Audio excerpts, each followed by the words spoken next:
And the Rattlers have split the first two of this 4-game set. Michael Johnson getting the call for game number 3. The chopper over to short. Baber, the quick throw, and that one will take McLean off the bag. And so how will it go in the book? Oh, man. As a pitcher, I'm willing to score that an error. As the official score, I don't know. That was a tough play. Baber had to really kind of grab the ball and throw it at the same time. I see an error on the board already, so I'm pretty sure the pitcher's going to appreciate that. Tough play, makeable play, but it was still tough. As I mentioned, Baber is at short. Mack at second. McLean at first. Williams at third. Ash in left, Rodriguez in center, and Williamson in right. Ryan Stanley behind the dish. And the usual Friday night starter, Michael Johnson, on the hill. Lawrence already with 8 stolen bags, with a big lead over at first as Johnson comes in there with another strike against Octavian Moyer. Yeah, Michael Johnson, the other Jersey guy that I spoke about, a traditional Friday night guy, got roughed up in his last outing, but has kind of thrown the ball, pretty well throughout the year. Just hadn't really had the run support that he's typically had over the years, but definitely a solid guy to start game 2. This is a must-win game per our discussions in the last game. Moyer went 3 for 5 in game number 1 today with 4 RBIs. Yeah, I'm sure Mikey J's confidence is a little bit shaken, but a good start here can get him through the rest of the season. We definitely need Michael. Here's the 1-2. This one driven into left center field. Rodriguez makes the grab. What a play. That is definitely going to inspire Michael Johnson. That was a great play by a center fielder. Wow. Had to cover a lot of ground. We need replay, man. I want some of these plays, I just want to see them replayed so we can see how awesome it was. Rodriguez jumped on his horse and got into the gap. Yeah, that was nice, man. FAMU player made a similar play to the other side, to right center in the last game. Awesome play. Jared Weber will take his turn in the batter's box, hitting .262 on the season. Yeah, Michael started off first batter, kind of got the guy to top the ball. Looked like the ball might have bounced on the plate, or if not right in front of it. Yielded a high bounce, tough play for the shortstop, but his center fielder just picked him up right there. Double play ground ball right here. Let's make it happen.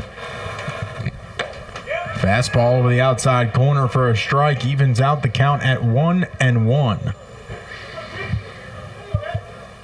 Yeah, we need Michael to get into his normal postseason rhythm with this start.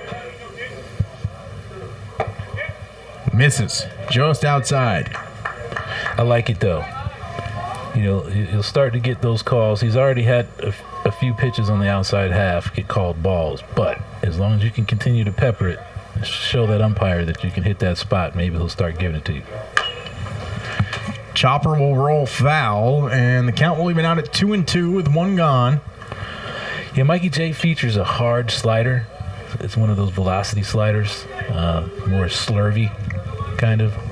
It's got like a 2 to 7 tilt to it, but with velocity. Misses upstairs, and the count runs full. A double play is difficult with Saywan Lawrence out on the base paths right now. He's so fast. 8 for 8 on stolen bases. If he gets a good jump, you may want to consider just going to first for the fielder's choice. Mikey J gives him a look over there just to hold him accountable. Make sure he's not getting too far off that bag. Yeah, sometimes double plays, it's just kind of where the ball's hit. Some are tougher than others. If you get a good hard hit ground ball, it's not going to be that difficult. Lawrence on the move, the hit and run. Baber, tough play, and he makes it. Yeah, if that ball is hit hard on the ground, he's got a shot at the double play. But it seems like the Rattlers are kind of maybe swinging on top of that slider that Mikey J's throwing. It's kind of yielding these high bounce ground balls that just give the runner a little bit of time to, try to get to the bag. Baber made the smart play, just going over to first. As Tucker Rayburn hitting 202 on the season. Will step up into the batter's box. He was 0 for 3 in game 1 today. Yeah, another lefty.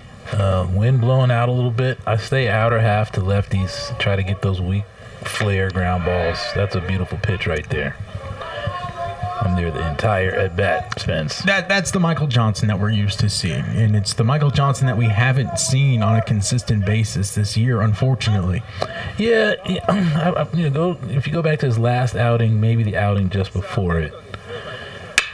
Breaking ball sliced into left field. Ash able to make the grab for out number 3. So, 0-0 ball game. We head to the bottom of the first. Tony Mack will get the Aggies started after this on NCATAggies.com. It's bow time.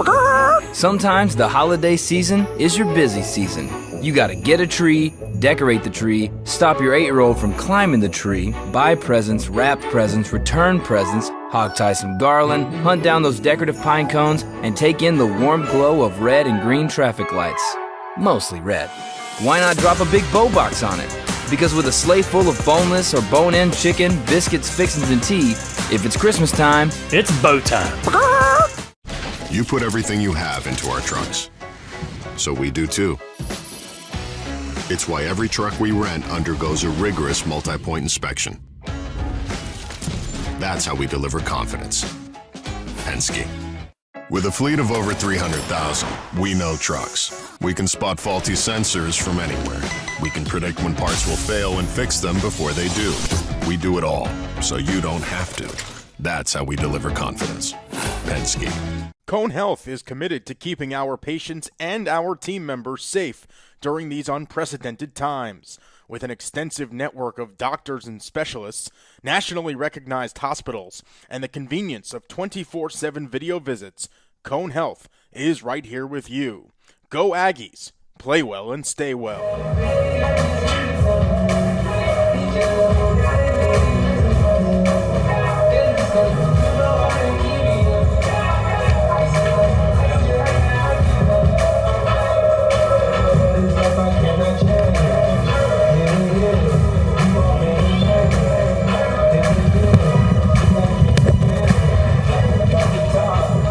Tony Mack, Cameron Brantley, and Justin Rodriguez will get the Aggies going against Josh Barr, the righty, with a 10.71 ERA. He's 0-3 in 6 starts, 21 innings pitched, and has struck out 18 and walked the same amount of batters. But how about this one, Corey? Opponents are hitting .409 against him. Jeez. Yeah, hey, this is what we need for game 2 of this, game 3, rather, of the series. We need a guy we can maybe get some runs off of. And apparently, with that type of batting average against this pitcher, we've got a shot. North Carolina A&T in a pretty much must-win situation right now, trying to keep pace and be able to make some moves in the Southern Division standings. Barr's last outing went 3 1/3, 7 hits, 4 runs, all earned, with 6 Ks and 2 walks against Norfolk State on the 11th. A&T tagged him for 6 runs on the 28th of March. Yeah, no, this is, again, it's an opportunity. You know, if you're in a must-win situation, it's definitely set up for you, the Aggies rather. You see Tony Mack stepping over to the other side of the plate this game. Last game, he hit from the right-handed batter's box. He was 0 for 1 with 3 walks. Breaking ball misses. Yeah, Tony was patient in the last game. You know, he is doing what he's doing right now. Is just being a true leadoff. He's probably the only guy I want to see patient. You know. Well, did a great job in his first 2 at-bats last game. 13 pitches were forced. Yep. Yeah, no, he was the quintessential leadoff hitter last game and really gave us a few opportunities to score, even though we didn't win the ball game. High outside strike. Yeah. He's taking some pitches, looking at some. Let's see if now we got 2 strikes. He's got to be a little bit more aggressive and protect the plate.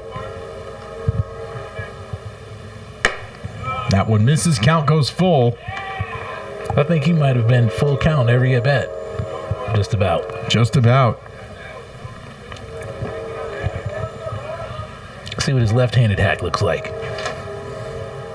Swing and a drive over to short, right to tees. 4 out, number 1. Yeah, I will say Tony Mack is a switch hitter. Both of his hacks from the right side and the left side look true. He's put solid contact on all the balls, so I see why Coach Hall gives him the option to do that. Cameron Brantley is now up at the dish. Hit 2 home runs yesterday. A little more comfortable against righties. Yeah, I'm pretty sure Kim is definitely glad that a righty's back on the mound.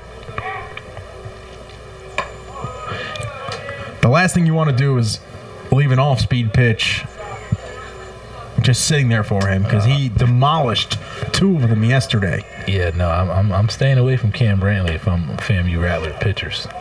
You know, he just made a good pitch on the outside corner. Again, make Cam Brantley, if he's going to hit a home run, make him hit it the other way. The wind is going out to left field right now. That one ripped down the first base line, foul. I don't want to give him anything to hit. You know, that's another thing. Sometimes when you watch Major League games, they put the cold and hot zones up there. This guy is hot all the way up the center and on the inside. Breaking ball outside, 2-2. Stay out there, Mr. Rattler. No doubt. Josh Barr has been warned. I'm sure he saw the scouting report hanging in the dugout. Yep. Ooh, that was a good pitch. Barr was not happy with that call. Stared in at the umpire a little bit. So the count runs full. Yeah, he kind of asked the umpire with his hands, was that out? And Brantley will walk. So Justin Rodriguez, who is hitting .290 on the campaign, will take his turn. He went 2 for 3 last game. Yeah, again, another solid bat. Good 3-hole selection. He's going to be able to drive some balls into gaps. He can hit it out of the park. I think he did lay down a bunt. He's got offensive ability. Second leading hitter on the team, I believe. If my stats in my brain. Yes. That qualifies, yes. Yeah.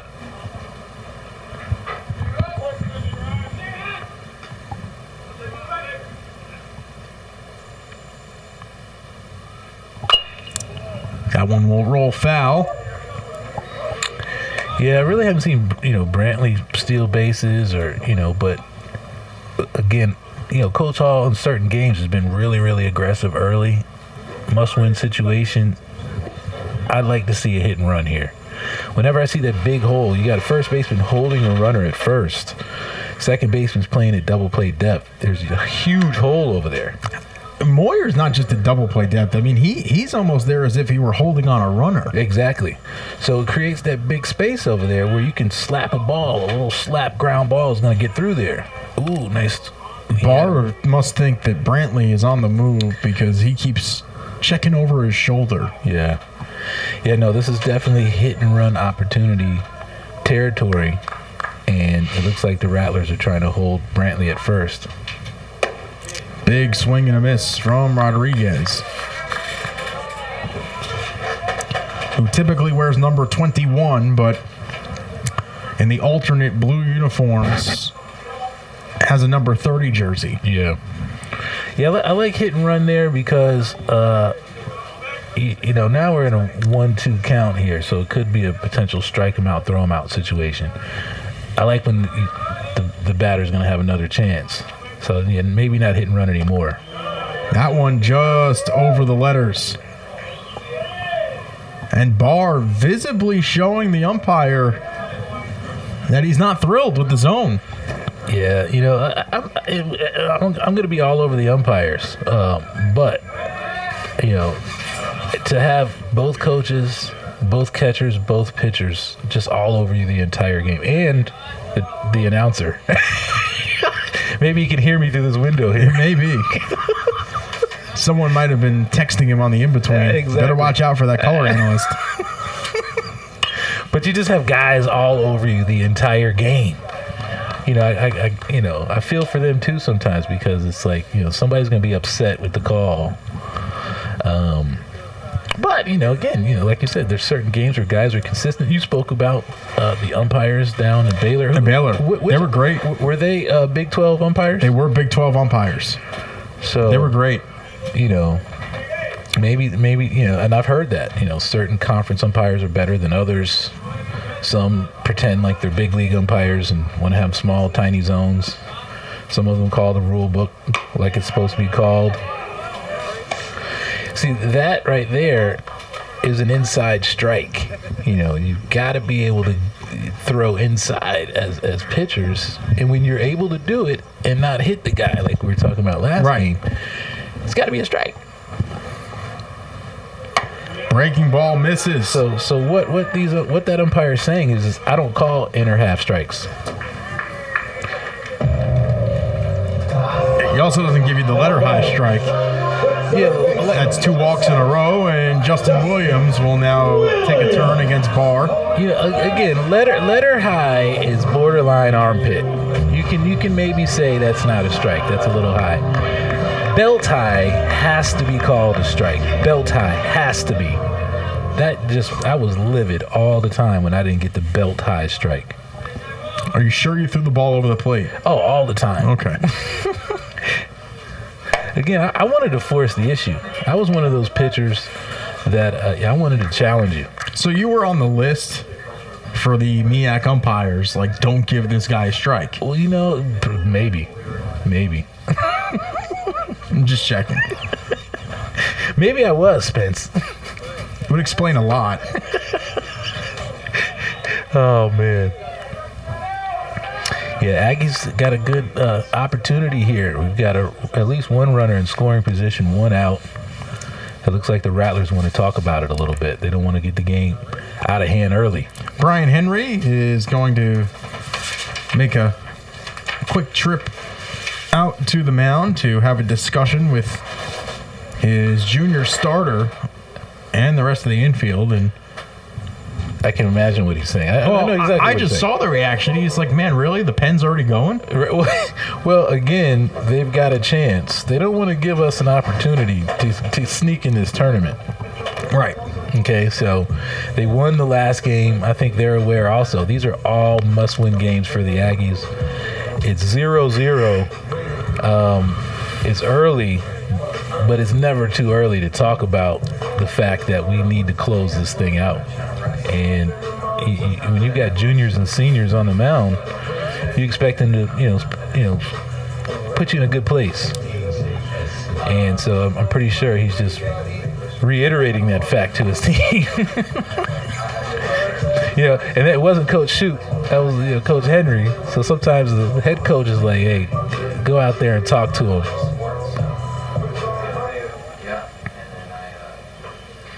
A lot of fans, they get confused. It's like, why are they always stopping the game to talk at the pitcher's mound? You have to do it. You got to do it. Here's the 2-0. This one driving into right center field. That looks like an Justin Williams makes it a 3-0 ball game. North Carolina A&T strikes first. That's the weight room right there, baby. Justin Williams. It's Williams' 6th on the season. Yeah. And the Aggies lead at 3-0. Make sure you touch that plate. You see him kind of skip on that plate, let that umpire know, hey, I'm touching the plate, Mr. Umpire. After yesterday, I don't blame him. I was talking to Coach Jordan at NC State, and he said at that NC State game, in the first inning, early in the game, there was a pivotal double play ball where they said Baber didn't touch the base. They called the double play, and then they went back and looked at the replay, and sure enough, Baber didn't touch second base. So it goes back to what we were talking about last game, you know, the need to have replay. Right. You got to have it. Because I think shortstops haven't been touching the bag for 150 years. There are a lot of people who would agree with you. But, you know, if we're going to, you know, and again, I'm one of those people who laugh at me talking about a sensor in the bag, okay? But in 10, 15 years from now, when there's a sensor in the bag, you'll be like, man, there was a guy that was talking about it. Man, that guy, Corey Lima, who wanted umpires to be replaced permanently. Yes. And look at them, they're gone. And it's totally normal. It was only the second home run Now batting, the right fielder, of the season that Barr is allowed. Williams.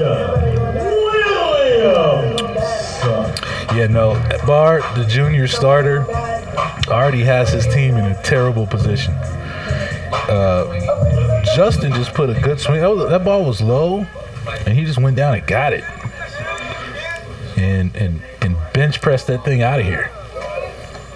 Justin's had a great season so far. I know that he's seen his average drop about 20 points over the last 3 weeks, but hopefully that'll pick him back up as Williamson early on that one. And how about this? Some run support for Michael Johnson. Oh, man, I think Michael Johnson's going to get into a different mindset for the rest of this game. There's nothing like going out there with runs on the board. He wouldn't know. He hasn't seen it all season. He hasn't seen it all season. And that will do it for the first. A&T with a 3-0 lead thanks to a Justin Williams home run. We're back after this on NCATAggies.com. Come at me. Come at me, bro. Nana's a gamer. Must be that nationwide 5G she got from cricket. Nana got no mercy. I'm scared. More phone, more fun. Academy Sports and Outdoors makes it easy to get what you need and have fun out there. Get free shipping at academy.com or get free curbside or in-store pickup at your Academy store. Your mom's been posting a lot since she got that phone from Cricket. Every day. Here's a comment. We stan. Oh, Mom. You have a cool mom. More phone, more fun.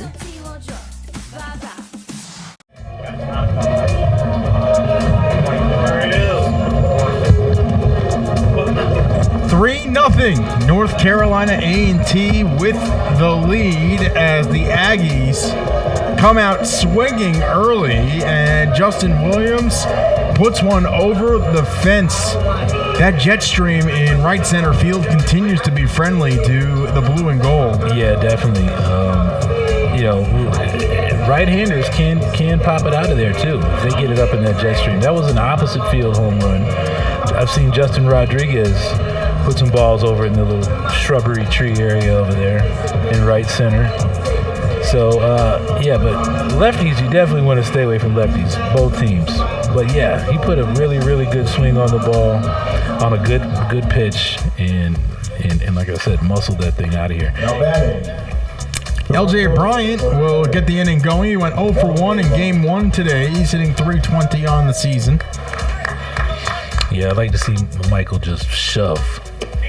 Excellent pitch right there. That's an executed pitch that needs to be a strike.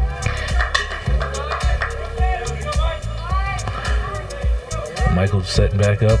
Probably going to hit it again. Breaking ball up the middle. Mack stabs at it. Play. Time! Wow. Tony Mack!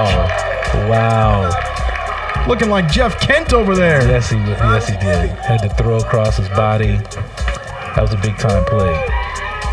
That ball took him into the hole. Yeah, we've started this game with one error, but the Aggies have shown that they can play some high-level defense. We need that. It's 2 plays made so far that most likely would have been hits. Center field catch by Rodriguez and a nice play by Mack there. So yeah, look to see Michael J just shove for the rest of the inning here. Check swing. Williams charging, scoops, throws. Oh, another one. And the out is recorded. Good to see that play be made after a couple of tough plays over at third last game. He made a similar play on a bunt, I think, and threw a guy out, but he did have a few other balls that he just wasn't able to, corral and make the throw to first. So Michael Johnson, who's not known for striking guys out, he is a let the opposition put it in play type of pitcher. So far, I've just a bunch of topped ground balls, a little tiny flare in the last play. Grounder over to first, and McLean fields it cleanly. He'll take it himself, and it's a 1-2-3 inning. The Rattlers down in order. We're back after this on NCATAggies.com. Aggie fans, Food Lion is the proud sponsor of the Score to Give More program. For each free throw the Aggies make in today's game, Food Lion Feeds will donate 100 meals to a local area food bank.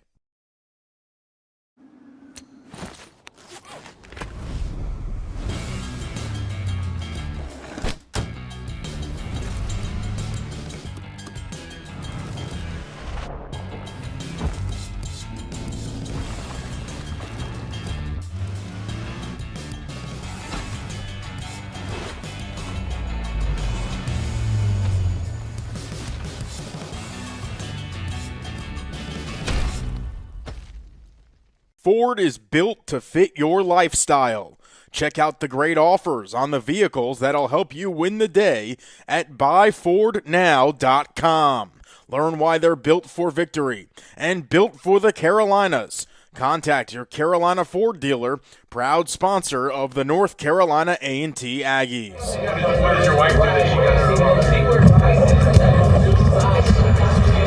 3-0 A&T with the lead, and the Aggies will have the guy who made the final out in the field up to bat first. It'll be Zach McLean, who had a really solid game at the plate earlier in game 1. He was 3 for 4 with 1 ribby. Definitely good to see Zach making some really good contact and getting some base hits. Yeah, I don't know if Zach was hurt earlier in the year. He just really wasn't getting a lot of ABs. But he's getting them in now, and we definitely need him. Doesn't really have any home runs right now, but he's our home run threat. Legit home run threat every time he steps in the box. Well, the wind swirling out on the center field flag, so we'll see what he can do. 63 degrees here at first pitch today. Yeah, Zach's a first pitch hacker too. That was a bad pitch. He didn't swing at it. But if that thing is anywhere in the zone on the first pitch, Zach is hacking. 1 home run this season. Swing, grounder. That one scooped up by Moyer and thrown over to first in time. We've seen 2 really great plays over at second base so far today. Yep, one by the Aggies and one by the Rattlers. TJ Ash getting the call here in game 3 of the series. Will take a turn in the box, hitting .245 on the 2021 season. Yeah, good to see Coach Hall mixing in a few other guys that have shown they could swing it. He was player of the week or rookie of the week earlier on in the conference season. So showing some future for the Aggies. Here's the 1-0. And that's the second straight pitch that got away from Tucker Rayburn. Now, our baseball staff, they jump all over, particularly North Carolina, Virginia, South Carolina. They do go down to Georgia every now and then and grab a few guys. Florida, Coach Hall's a Florida guy, so he's got some people down there. They do a great job of recruiting. They're usually finished and getting ready for the next year. Kind of before the conference season starts. In fact, most of our guys for the 21-22 academic year have been admitted to school. It's always a good sign. I'll tell you what, that was the loudest ping I've heard on a deadened bat in a long time. Sounded like the old Copperhead. You ever heard of a Copperhead bat? Well, was that a Wilson or an Easton? Yeah, I'm gonna take you back here, Spence. It was a Worth. Oh, that's what it was. Oh, yes. Wow. Right. I don't even think Worth is even in the baseball business anymore. They're kind of more of a softball type of equipment. But that thing used to sound like a tailor-made. Yeah. Count is full on Ash. Ooh, and that one misses. That was a good at bat. Again, I'm ringing them up there. If I'm the umpire. Yeah, that was close. Yeah, look to see the FAMU dugout get a little louder. Umpire showing some inconsistencies early in the game, Spence. Yeah, you can't. You typically can't let a guy just look at a pitch like that on a full count. Yeah, you can't. Good for the Aggies, though. It was great. It was great for A&T. Stanley went 0 for 4 in game 1. His average down to 241 on the season, and he gets plunked. By a soft curveball. If you're going to get plunked, that's the pitch you want to get plunked by. No doubt. A little floater. A little back scratching going on there. Better than the way L.J. Bryant got hit 3 times last game. Yeah. Yeah, you don't want to get hit in that hip flexor. Or in the head. 3 times. Tony Mack will take a turn. Yeah, I kind of figured the FAMU bullpen was going to get active. Again, for them, you're trying to put the nail in the coffin. Right, I mean, you're in theory trying to end A&T season. Exactly. And, it's early on, and your junior starter is struggling a little bit. Catches the outside corner there. The same looking pitch right there. Maybe you should go to umpire camp next year. Well, my feelings on the issue. I think we should just get rid of the guy. I think they just should be there to break up fights, that kind of thing. The robots can't do that? Oh, no, the robots can't get out there and shut the fight down. And for some reason in the game of baseball, I've never understood throwing at a guy. I think it's one of the dumbest things you could ever do is throw at a guy just because he held the bat long or did something. They always say, "Oh, he showed me up. He flipped the bat and did." Don't give him the hit. Hey, pitchers celebrate when they strike a guy out. I liked it. When somebody did something crazy out of the box and hit the ball 600 feet off of me, more power to them. Because I'm definitely fist pumping. Yeah, I'll tell you what, though. I know you're on this whole robot umpire thing. Yeah. Coaches would argue with a robot if they could. Well, again, it goes back to camera angles and replay in that little box. If you're looking at it and you see it go hit that little box electronically and it's a strike, it's just a strike, coach. There's nothing you can really do about it. Oh, because that has stopped people well, from arguing? Sometimes, again, it takes the whole personal effect out of it. The whole personality clash that you might have with an umpire. We've seen a couple times throughout some of these series, an umpire misses a call, and then you commonly hear, "Oh, that was the makeup call." So he misses another one to make up for the other one? It's like, okay, I messed up that call, so I'm gonna miss one for you this time. Yep. And that Brantley will foul that one off. That kind of nonsense has to be eliminated. Count is quickly 0-1. It's crazy. People do prop up.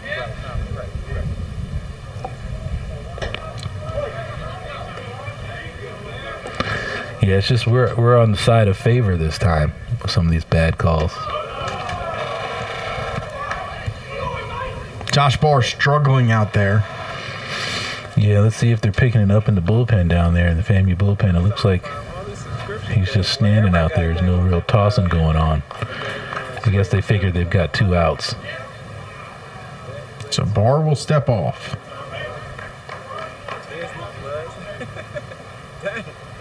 Everybody got HBO Max.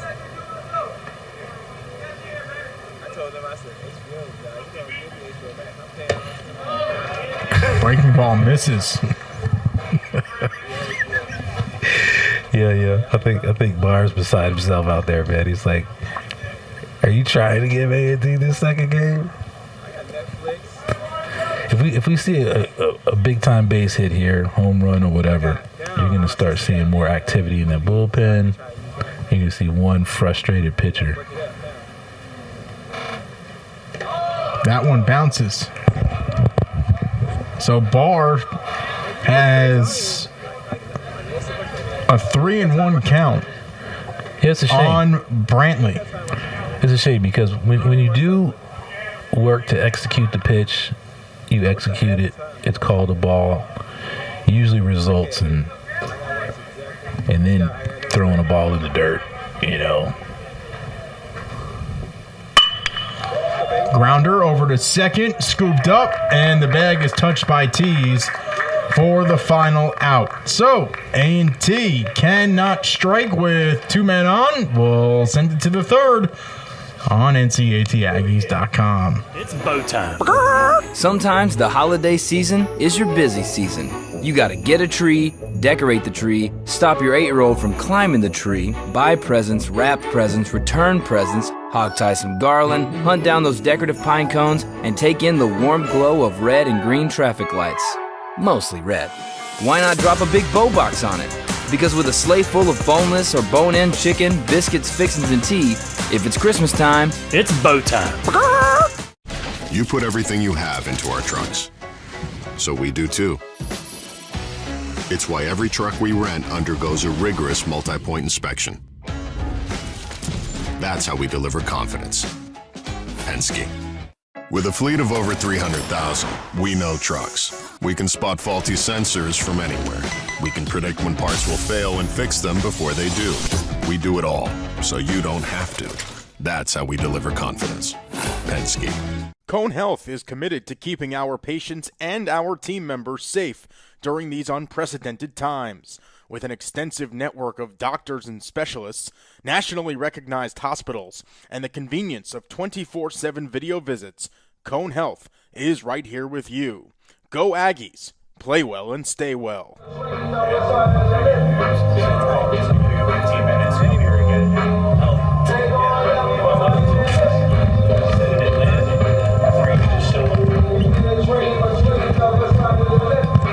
Nothing. A&T on top after the Justin Williams home run in the first. As we head to the top of the third of this seven inning game between the Rattlers and the Aggies. It's JDT's working here against Michael Johnson. Yeah, Michael Johnson, 2 scoreless so far. Good pitch. Good call by the umpire. Belt high, strike. Some umpires think that's a little high for a strike, but that's a strike. Yeah, I'd like to see him continue to cruise. He needs a good outing to prepare for next week. And he needs to continue to get ahead. Baber. Oh, Baber! Look at that! Oh, wow! Wow, the Aggies are playing some defense today. Man, we've got 3 top 10 types of plays, man, for ESPN. Who's in charge of sending these to ESPN? We'll have to get the highlight melt from the TEM video crew and make sure that we get those posted, but that's a major league play right there, man. Dustin Baber doing a justice to the former shortstop positioning on the field of Derek Jeter back in his Greensboro bat days. Yeah, that was beautiful, man. My father would be happy about that. George Lima. I know he's listening. I talked to him a little earlier today. He allegedly can make plays like that. Deep in the hole, throwing on that back foot. That was getting it across the diamond. Man. Yeah, that was nice, man. He was almost behind third base. Yeah, that was real deal. That was real deal. We've seen the middle infield look like a major league middle infield today. The 1-2. Yeah, no, I'm telling you, as a pitcher, there's nothing more better than seeing your teammates make those types of plays. I might get a couple extra miles per hour after a play like that. Yeah, no doubt.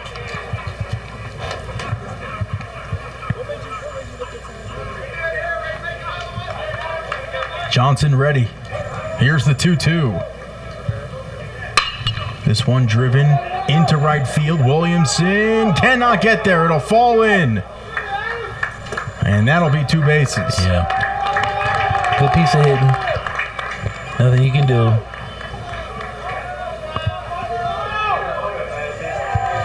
So Hader Moda with the first hit of game number 3 on the weekend for Florida A&M. Now batting the center fielder. Rather's got their top of the lineup up too. Saylon Lawrence. Again, just 1 out is what we need right here. Mikey J throwing for contact so far. And it's been working.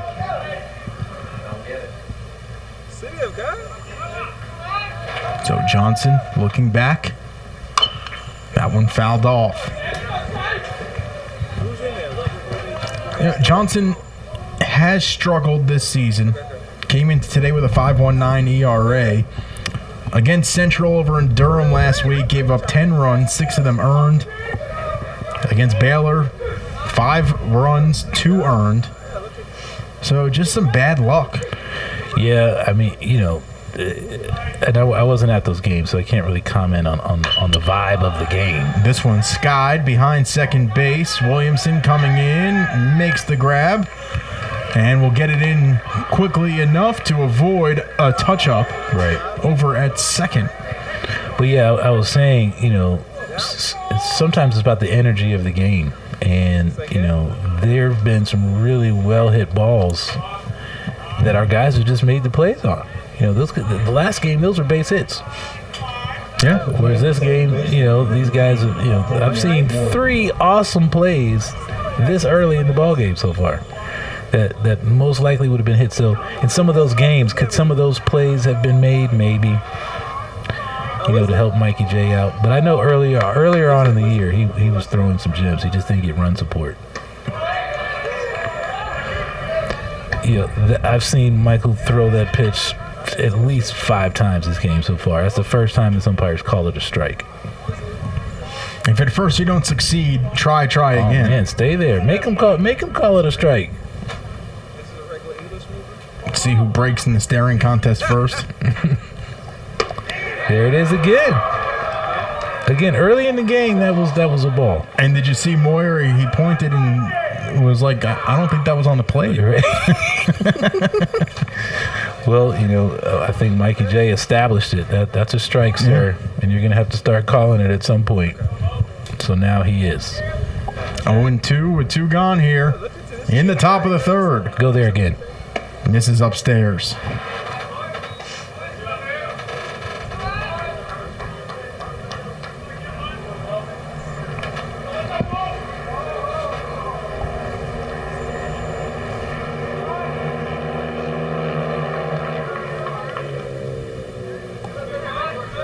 Johnson comes set. The 1-2 from the senior. Swing, and it's fouled out. Yeah, this guy here, Moyer, I remembered at bat, in the last game. This guy can fight at the plate a little bit. He did. He fought off 4 3-2 pitches, and then he grounded out. Yeah. Did go 3 for 5 last game with 4 RBIs. Yeah, no, he's seen the ball and knows how to hit it at that last minute just to stay alive. Breaking ball swung on, popped up into right field. Williamson coming in, makes the easy grab, and we head to the bottom of the frame. A&T leads it 3-0 on NCATAggies.com. Shooting for a new career? Join the Grand Furniture team today. At Grand, we're looking for passionate winners to fill some key positions on our floor and in our warehouse and offices too. If you're a friendly, hardworking pro with your eye on the ball, don't pass up this grand opportunity. We offer competitive pay with full benefits, and since 1947, we've been your local hometown team. You know the next play. Get in the game and click on careers at grandfurniture.com. A ceremony with J.T. Fisher Funeral Services can be anything you wish it to be, from a simple or traditional ceremony to an elaborate celebration of life. J.T. Fisher's caring staff will guide your family in creating a meaningful ceremony to honor the life and memory of your loved one. Funeral services are as unique as life itself. Put your trust in the hands of the caring, experienced professionals at J.T. Fisher Funeral Services. Take comfort. JTFisherFuneralServices.com. Mrs. Winter's Chicken and Biscuits is the Triad's true Southern-style restaurant. Our classically American Southern fried chicken, hot buttery biscuits, and home-style sides can't be beat. And we have a seat at the table just for you. Come by for a 3-piece dinner combo for only $5. Come see why we've been voted the Triad's best fried chicken 10 years in a row. Located right next to campus with a 24-hour drive-through window.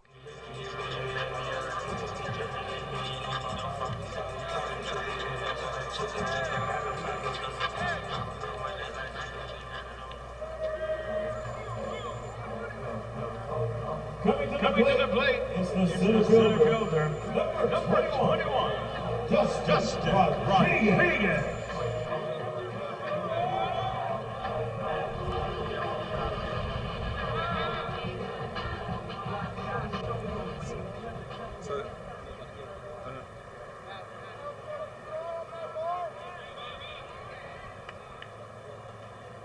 So say it one more time, what happened?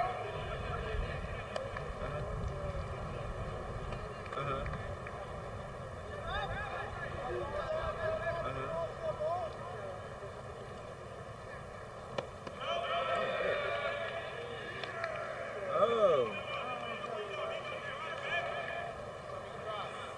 It's a good movie.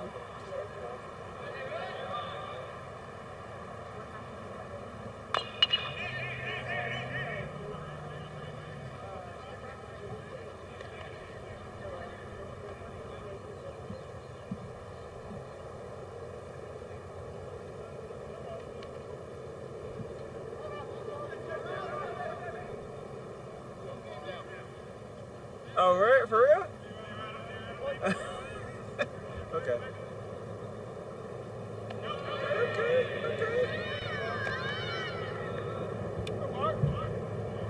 What's this called again?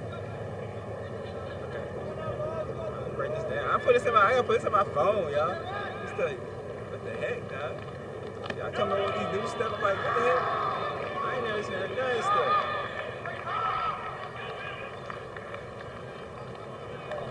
Now batting the third baseman, number 7, Justin Williams.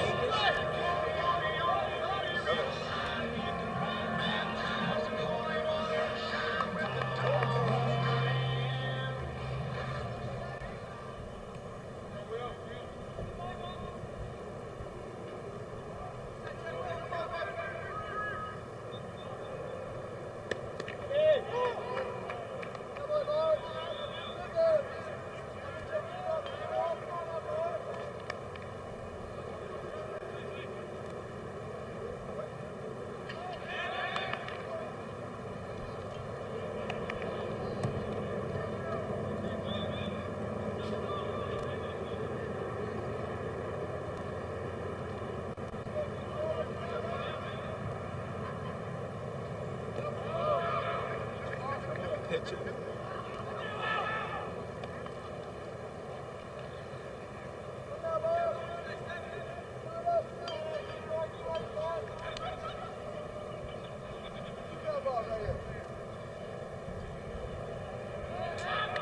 Throws back, So again, if your philosophy is, hey, look, the guy just hit a bomb and he's swinging the ball, hit and run. Do a hit and run. Yep. It's either a bunt or hit and run.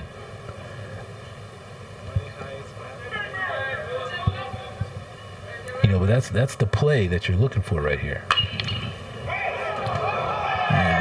Williams almost severed Ben Hall's legs. A couple advantages. It takes you out of the double play. Okay, so you got a leadoff walk.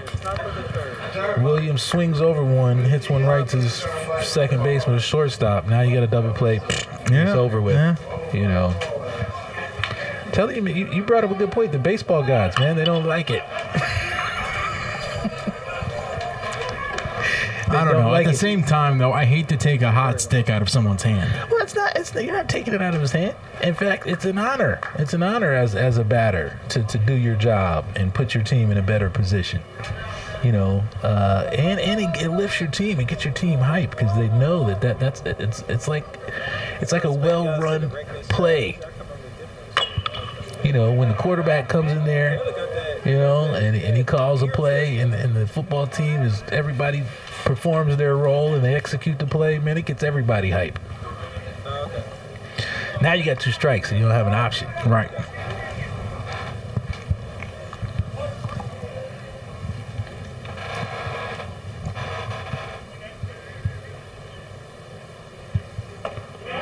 That one misses. Plus, also, excluding a few of these games, we've shown that we can't manufacture runs. True. So, when you've got an opportunity to do it, you got to do it. Throws back. Rodriguez safely dives into first. Rodriguez, 6 of 7 stealing bags this season. 6 of 7. He's got those long legs. Maybe he can. The grounder over to second. Moyer. And he's safe. So fielder's choice. So bunting there takes you out of that situation. That was very close to a double play right there. Bunting the ball right there. You've got your guy on second base with 1 out. Make sense, Vince? It makes sense.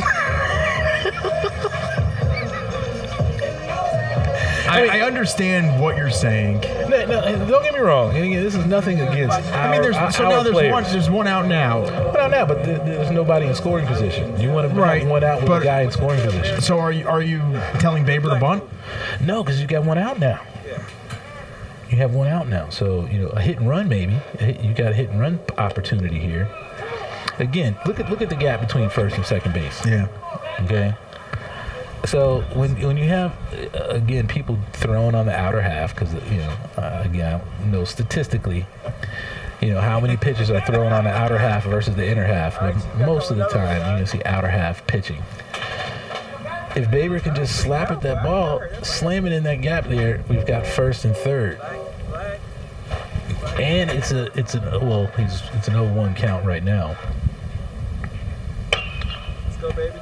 A little dribbler gets knocked down by Barr, and no play available for Hader Moda on the infield single.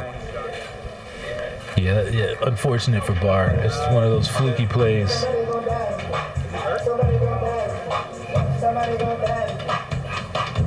That's one of those where Barr was trying to make the play. Yeah. And just could not get enough leather on the baseball. Yeah. Dangerous position here for Mr. Barr, though. Again, you got one of our lefties that hit that mystical triple yesterday. Doesn't take much, man. Once they get it in that jet stream, it's rough on you. And the senior with a laser into right field. Rodriguez comes home and he'll score. Baber in at third, and the Aggies lead it 4-0.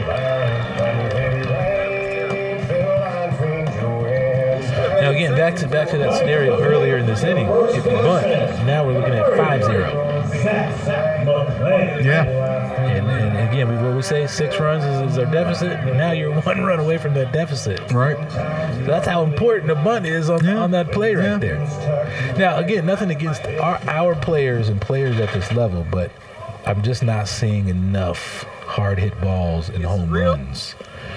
So that's why I go for the bunt there. We need to see balls hit like that more often. Oh, I mean, like every attempt. I mean, you went to Baylor. How many balls did you see? He had a lot of hard hit balls. That they did. And again, you're talking about Baylor, and so it's the game of baseball, man. That's just all it is.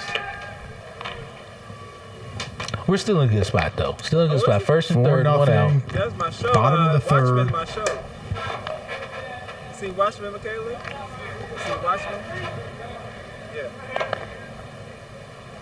Bar comes set. No, what the world? No. Runner on the move. I love it. The hit and run. Hader Moda reaches up, grabs it, and completes. I love the hit and run call there, though. Again. Out, and it will go down as a sacrifice. Now you got Zach, who's been swinging the ball well, seeing it well.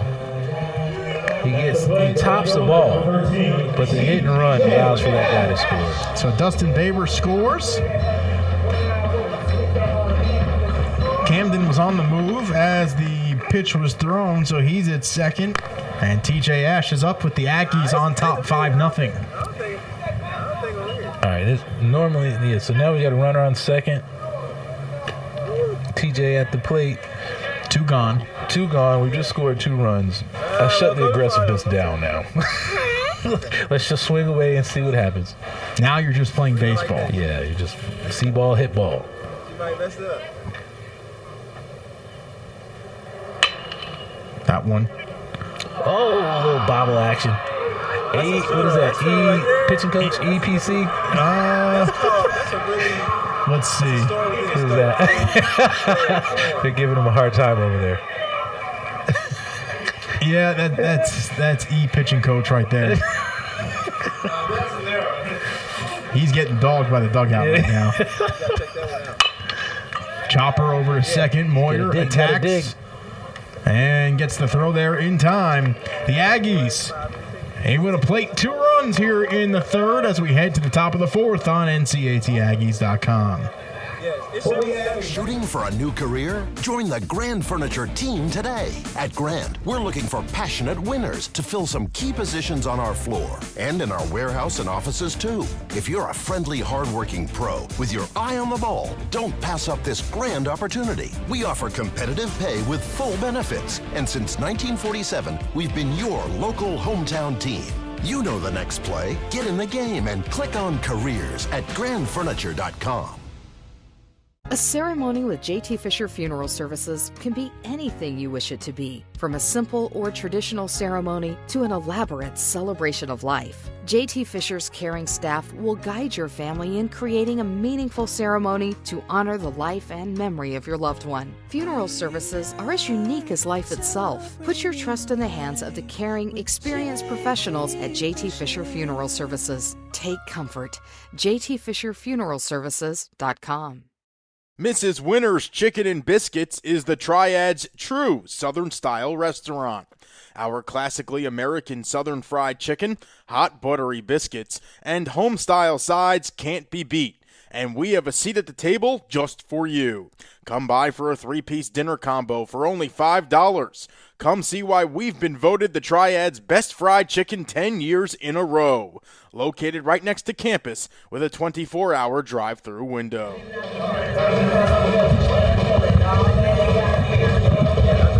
5-0 North Carolina A&T with the lead as we move to the top of the fourth inning of this 7-inning matchup. Michael Johnson back out on the hill for the Aggies. Yeah, we need another good shutdown inning for Mikey J here. Aggies just scoring some runs. See if he can fill that zone up early, get a quick out. Maybe he can get a 7-inning CG. I remember getting a few CGs. Yeah, that would be nice. And that was part of the The reasoning for going to the 7-inning game with him starting is that he just hasn't been able to go 9, so a chance to go 7 and see what happens, as this one fouled back by Weber, who grounded into a fielder's choice over at shortstop in the first. Yeah, no, he's just solid, making the Rattlers swing the bat, throwing good hard fastballs in and around the zone, up in the zone. You know, umpire was calling that bell tie strike a little earlier. Rattler puts a good swing on it. Solid single into right field. Williamson will throw it in quickly, and the Rattlers have the leadoff man aboard. Yeah, if you've seen that the pitcher is going to just wear you out in that outer half, that's what you got to do with it right there. That batter, what he just did. You got to step into it and go with it. Yeah, step into it and go with it, drive it the other way. That's going to force the pitcher to maybe think about some other pitches and some other locations. Tucker Rayburn is up at the dish. He's 0 for 1 today as Johnson misses high and away. Now, again, sometimes I love watching games just to evaluate the philosophy. Right now, if I'm FAMU, why are they not bunting here? What happened to manufacturing runs, man? Now you put yourself in a double play. It's over with. They burr over to first in time for the 4-6-3 double play. What's going on here, Spence? These guys don't understand the game of baseball. I mean, this is crazy, man. You just set yourself up for a double play. Yeah. It almost happened to us. It just happened to them. Baseball gods aren't happy, Spence.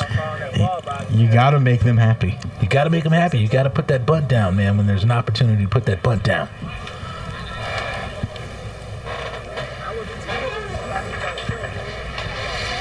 And it looks like we're going to have a little discussion here between the umpire and Jamie Shoup. The umpire just told Coach Shoup, you should bunt there, sir. I'm pretty sure he just told him, if you want to talk to me, you can just come talk to me instead of talking through your player. Right, yeah, true. Pretty sure that's what the conversation was, because that's the second time it's happened this afternoon already. Yeah, it's a bit corny. Just a little. 5-0 North Carolina A&T here with 2 gone in the fourth. And that letter high strike is called. Michael J. is in a different mindset here today. Check swing, chopper over to first. McLean, the underhand toss to Johnson. Taps the bag, and we head to the bottom of the fourth. A&T on top 5-0. We're back after this on NCATAggies.com. Shooting for a new career? Join the Grand Furniture team today. At Grand, we're looking for passionate winners to fill some key positions on our floor and in our warehouse and offices too. If you're a friendly, hardworking pro with your eye on the ball, don't pass up this grand opportunity. We offer competitive pay with full benefits, and since 1947, we've been your local hometown team. You know the next play. Get in the game and click on careers at grandfurniture.com. A ceremony with J.T. Fisher Funeral Services can be anything you wish it to be, from a simple or traditional ceremony to an elaborate celebration of life. J.T. Fisher's caring staff will guide your family in creating a meaningful ceremony to honor the life and memory of your loved one. Funeral services are as unique as life itself. Put your trust in the hands of the caring, experienced professionals at J.T. Fisher Funeral Services. Take comfort. JTFisherFuneralServices.com. Mrs. Winter's Chicken and Biscuits is the Triad's true Southern-style restaurant. Our classically American Southern fried chicken, hot buttery biscuits, and home-style sides can't be beat. And we have a seat at the table just for you. Come by for a 3-piece dinner combo for only $5. Come see why we've been voted the Triad's best fried chicken 10 years in a row. Located right next to campus with a 24-hour drive-through window.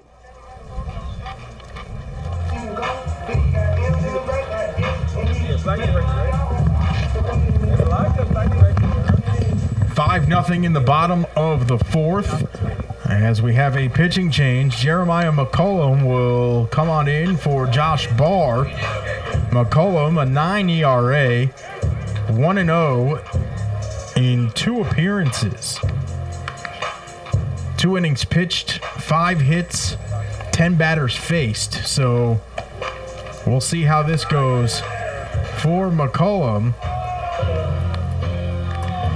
Barr finished with 3 innings thrown, 3 hits, 5 runs, all earned, 4 walks, and 3 Ks. Yeah, I'm pretty sure Mr. Barr is not happy with that because he actually threw the ball a little better than what the stat line shows.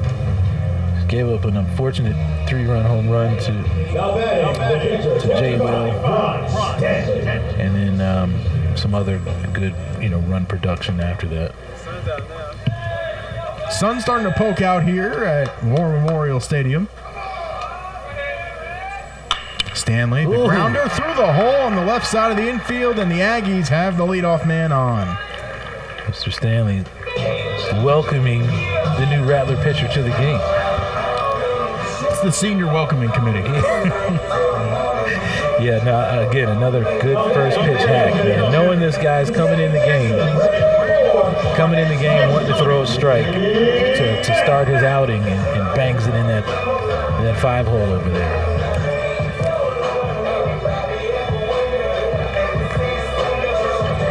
Tony Mack will step up to the plate, 0 for 2 today.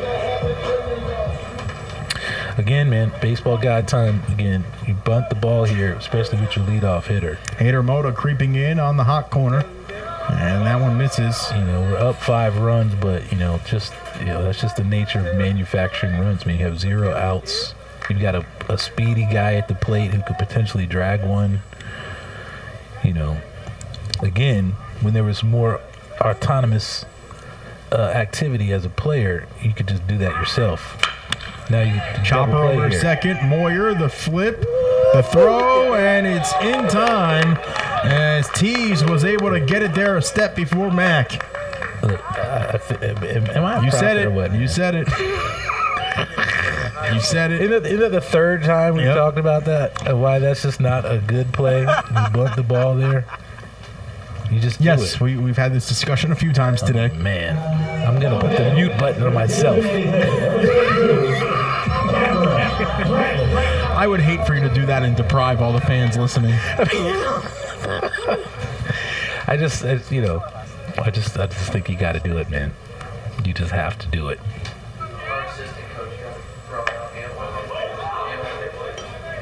So McCullough misses there against Brantley, who's 0 for 1 today.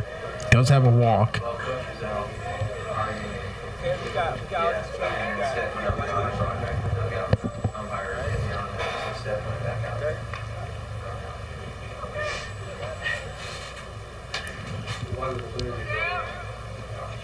Breaking ball.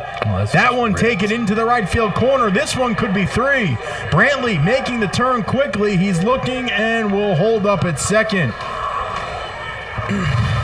See, if you bunt the ball there, then that's a Ryan Stanley run. And it's 6-0 right now. If you bunt the ball in the last inning, then it's a 7-0 game because the first guy would have manufactured and became a run. Yep. You have hard hit balls. You have hard hit balls in certain points of the game to drive in runs. That's manufacturing runs in the game of baseball. Should I write a book? Textbook, yeah. Go ahead. Now we've got 2 outs. So I'm expecting an advanced copy. If somebody else hits a hard hit ball here, maybe let's say it's a fly ball, it's just an out. When you're bunting people around, you're getting them over to third base, and those types of things become sack flies, and it's again the science of manufacturing runs in the game of baseball. So Justin Rodriguez is up. He has walked twice today.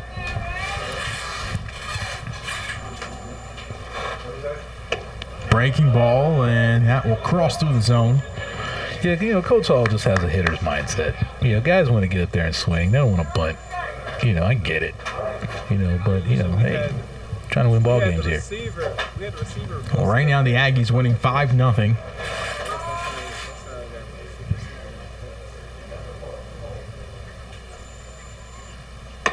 Fastball misses upstairs. Yeah, I think we talked about it maybe about a month ago, but I distinctly remember, maybe it was 95, FAMU didn't really have a lot of power. I could have sworn, man, they bunted every time. That was just their play, man. Just bunt and run. Cullum steps off. Who knows? Maybe J-Rod can drive one in a gap here. I see a nice little gap in center field and the right fielder there. If he sneaks one in there, we can get one more run. Get to our 6-run deficit that we've been talking about. Here's the 2-1. That one, no. Way up. 2 outs, y'all.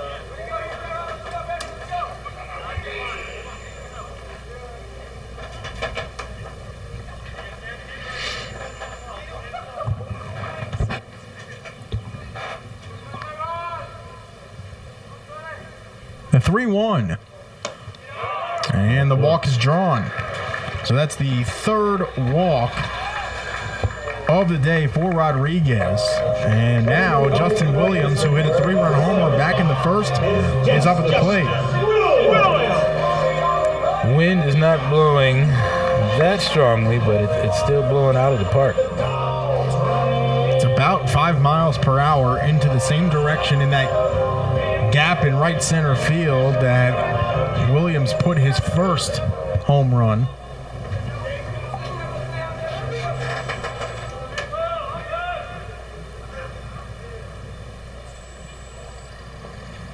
This one sent into left field, and that should be a run. As Brantley will cross home, Rodriguez slides into third safely, and it's an RBI single for Justin Williams as the Aggies have taken a 6-0 lead. Yeah, no, again, as Coach Hall is such a good hitting instructor, the guys, when they get in these types of rhythms, just swing it. Another good aggressive at-bat there. First pitch, hack, boom. Line down the left field line. Love it. The job that Justin Williams has done this season to become the type of hitter that everybody knew he could be. Yeah. It's been impressive. Yeah. Yeah, no, he's got many more ABs this season. I'm looking forward to it. So 2 away here in the 4th. And that breaking ball in there for a strike from McCollum. He ain't been producing.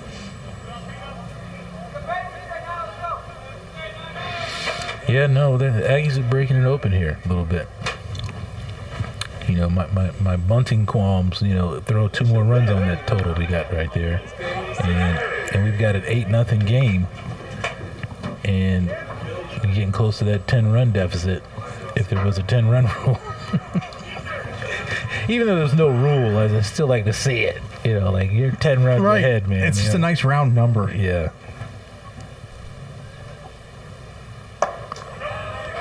And McCollum having a hard time finding the strike zone. Yeah, I don't see anybody up in the FAMU bullpen. It's looking like they're possibly conceding. You know, we're starting to get in the latter half of this game. After this at bat, Mikey J can get out there, have another really good shutdown inning. We can almost put this one in the books. Let's see if we get a couple more runs here, Spence. Would not be the worst thing in the world. So again, you want to save some for tomorrow. Yeah, that's true. That is true. It'll be a 12 o'clock start tomorrow. Breaking ball swung on after that previous one that crossed high in the zone. That must have looked like a beach ball to Babes. Yeah. He wanted to lay off of it, but he just couldn't. 1 for 2 today is Dustin Baber with a single in the 3rd.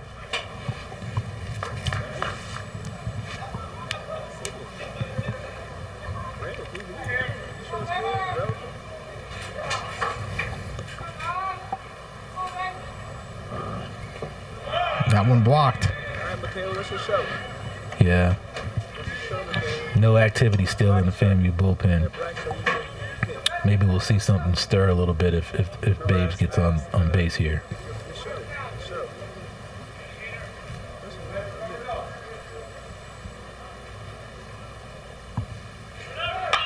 Hit and run is on. And the grab is made by Lawrence. That will end the inning. The Aggies With a 6-0 lead as we head to the 5th on NCATAggies.com. North Carolina Farm Bureau Insurance is in every county, every day. With over 800 agents helping friends and neighbors, it's more than business to us, it's a friendship. North Carolina Farm Bureau Insurance, helping you is what we do best. Everyone starts at the same place. It's what you do next that counts. North Carolina A&T is proud to be a leader in science, technology, engineering, and mathematics. We are racing to preeminence in research, business, agriculture, and the arts. Your success matters here. You will push forward. You will achieve. You will finish. Because that's what Aggies do. All along this bustling corridor, from Richmond to Williamsburg, to Hampton Roads, to the Outer Banks of North Carolina, one bank continues to make its presence felt and set the standard for serving its communities and local businesses, and for having the area's best bankers.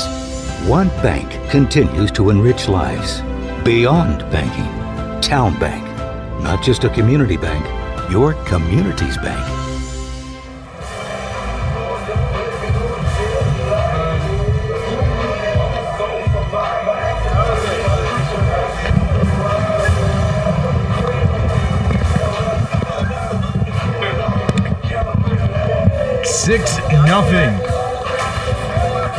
A&T with the lead as we head to the top of the 5th inning.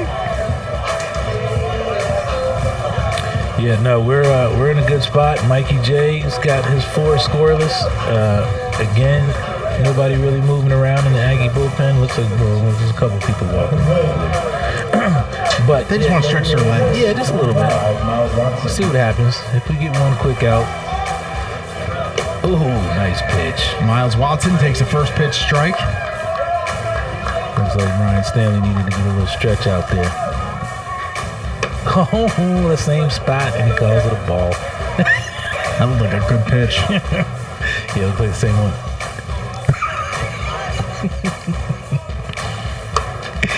Yeah. Oh, man. This is fun. Love this. Glad that you're enjoying yourself up here in the broadcast booth. Oh, yeah, man. This is, again, another... Ooh, Mikey J just made a swing and a miss. Stanley steps into the infield, lofts it over to first for out number 1. Yeah, they just set him up right there with just 3 outside pitches that were perfectly executed. Then he throws an off-speed pitch with the same, arm angle, same arm motion. Made the guy think it was going to be a fastball out there, and he waved at it. So now Evan Johnson will come to the plate. He grounded out to first base back in the 2nd inning. That was a great lefty approach. I would go back to the same thing. Love it. Coach, I keep saying Coach, Ryan Stanley. Look at him. He is like a coach back there. Well, I think if I'm Ryan right now, I guarantee you Ryan is saying we're gonna have the same approach that we had with the last batter. It's working. Wow! Spence, where was that one? He's asking him right now. Oh no, he was looking to the dugout for the signal. But yeah, that was back again. Missed outside. Yeah, he was able to get the first guy to wave at it. This Rattler's not biting. 2-2 now. Johnson steps off.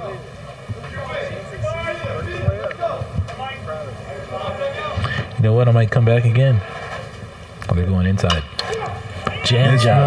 One floater into center field will fall.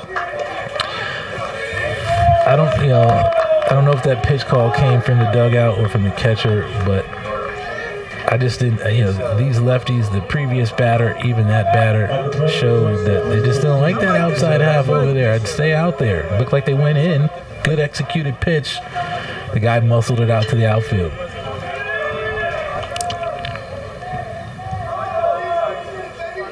So JD Tees is up at the plate now. Stanley blocks that. Johnson 0 for 1 on stolen base attempts. Yeah, same thing here for the Rattlers. You got to get something going. They've got a guy on first.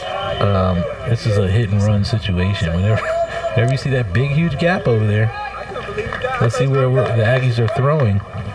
If he's throwing to the outer half. Oh, man. That one scoots away from Stanley, and Johnson has to come off the mound to make sure somebody finds it. Yeah. Black ball that just kind of squirted on him the other way.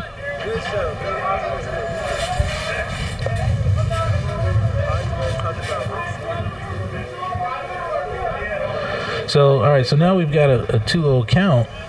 I don't go away now. This is when I stay in the middle to inner half of the plate, hopefully to get the guy to try to pull something. Fastball over the outside corner. I want a nice ground ball or pulled ball over there. The guy try to get it in that 5-hole. Right, you want to put it in front of the runner now, so you have to hold them up. Exactly.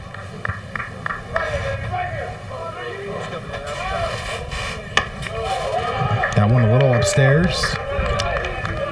Yeah, I'm down and in for the remainder of this count as a pitcher. Or I would have wanted to do that. Again, nowadays you got to follow what the dugout is saying.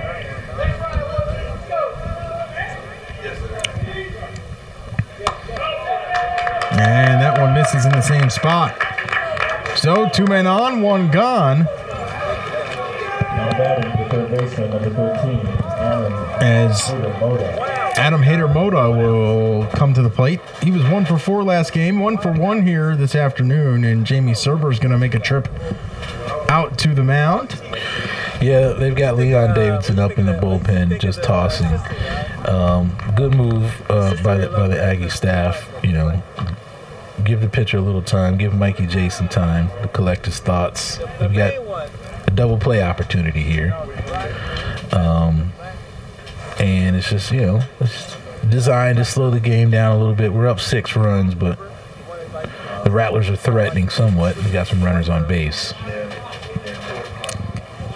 So North Carolina A&T trying to keep the shutout intact.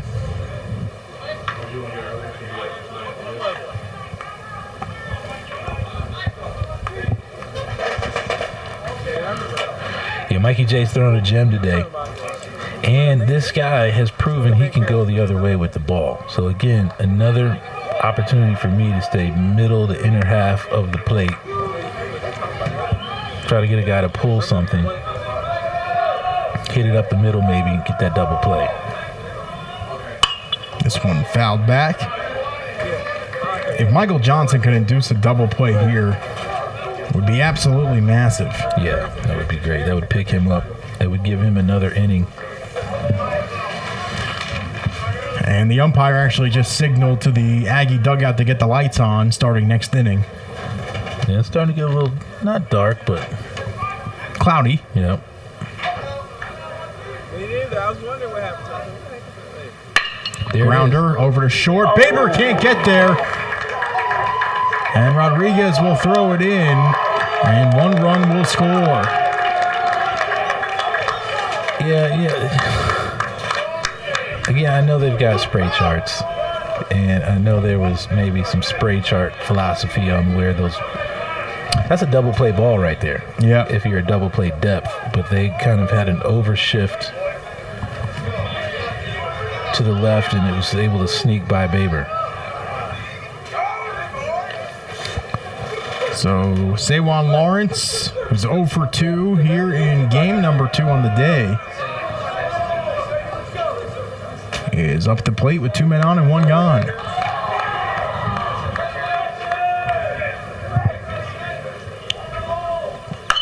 This one skied, and it'll go out of play. At the plate, the center fielder, number 6, Sawan Lawrence.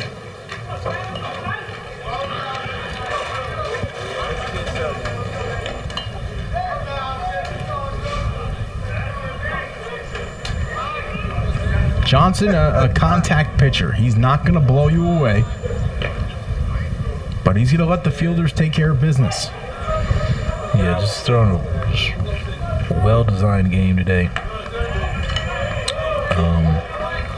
Just gave up a run. I'm sure he's concentrating on finishing his outing as strong as he can.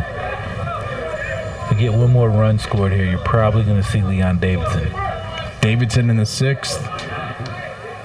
Gates in the 7th, probably. I probably would see Leon. Oh, we got an out here. So. This one popped up. Infield fly should be in effect. Ooh. Throw it to third. Oh, he called. Infield fly was called already. Okay, gotcha.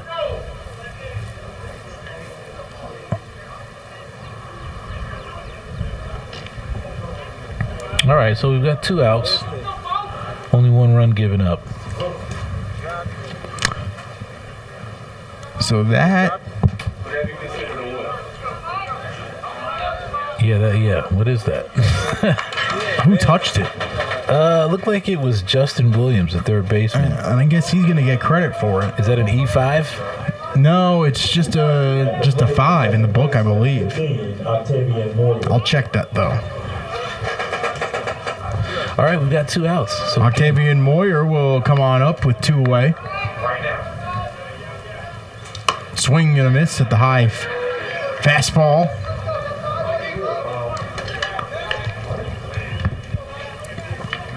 Way to get ahead by Mikey J there with 2 outs.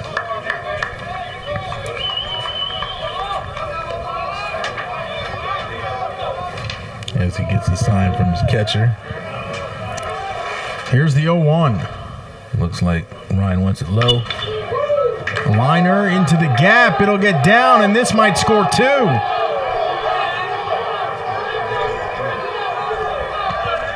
The play at the plate. And 2-run score, and all of a sudden we have a ball game here. It's 6-3. It's getting a little bit more interesting now. Definitely getting a little bit more interesting. So Moyer with a double.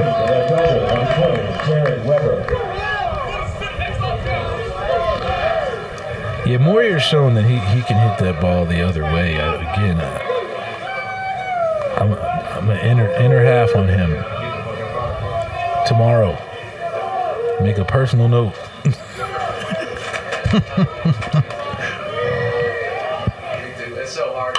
Whoever pops this one up, and it'll go out of play. Some guys like that. They like to drive the ball the other way, especially when the pitch takes you there. And I'm an outer half philosophy pitcher, but again, when a guy is shown to you and proven, I've seen Moyer drive one in the right field corner, drove one in the right field gap. Swing and a miss there from Weber. You got to try to make a guy like that pull something. A lot of off-speed, inner half sinkers is what's going to get that guy out. 2-seamers, as they call them. So it's been a 3-run 5th so far for Florida A&M. The high heat misses.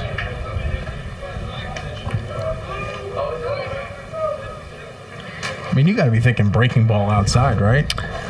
With 2 strikes, I'm always a fan of freeze breaking pitches. Again, the guy that we hit 3 or 4 times in the last game. Throw the ball right at his hip flexor, right? And then let it break in. Boom. He's frozen, and strike 3. Called every time. And the way that guy was looking, like he didn't like moving out of the way. Right.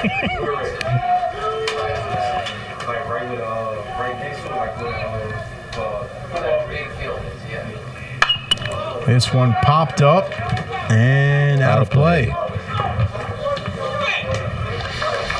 Yeah, we got a ball game. See if Mikey J can bear down and get this last out. I think Leon Davidson's going to be called to come and finish the game. Well, now it's a save opportunity. Yep, means a little bit more if you're the late relief guy, either the setup man or the closer. Grounder off the bump and into the outfield. 1 run will score, and Florida A&M is within 2. Man. They've just been swinging the bats. Nothing you can really do about it. Coming to the plate, the catcher, number 14, Tucker Rayburn. It'll be Tucker Rayburn up at the plate now. He's 0 for 2 today. It's looking like Coach Hall is looking at possibly bringing in Davidson to finish this inning. Just saw a signal. Looks like he said one more. He's going to give Mikey J one more batter. Rayburn this season hitting just 198. Swing and a miss on strike 1. Good pitch by Mikey J there. Well, there was that outside breaking ball. Again, outside breaking ball to the lefties. I think there are a few other lefty batters in this inning. I stay there with all lefties. Just stay in that same spot. Got a really good approach. Struck a guy out. I think the next guy got a hit. But yeah, that's where you pitch lefties in this ballpark.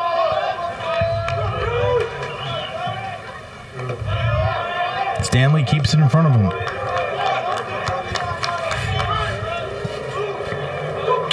Aggies just got to show some fight right here.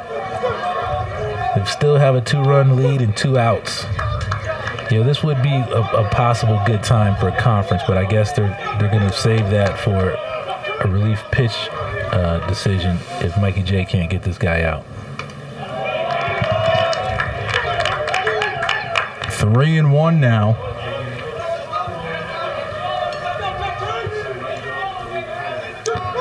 Yeah, in the back of your mind, you know, with 3-1 count here, if you don't throw a strike, you're probably coming out of the game. So again, the mindset is, this might be my last pitch of the game. Let me make it my best. Rayburn representing the tying run. Pop up. All right, that's what we needed. In the infield, McLean calls it and makes the grab.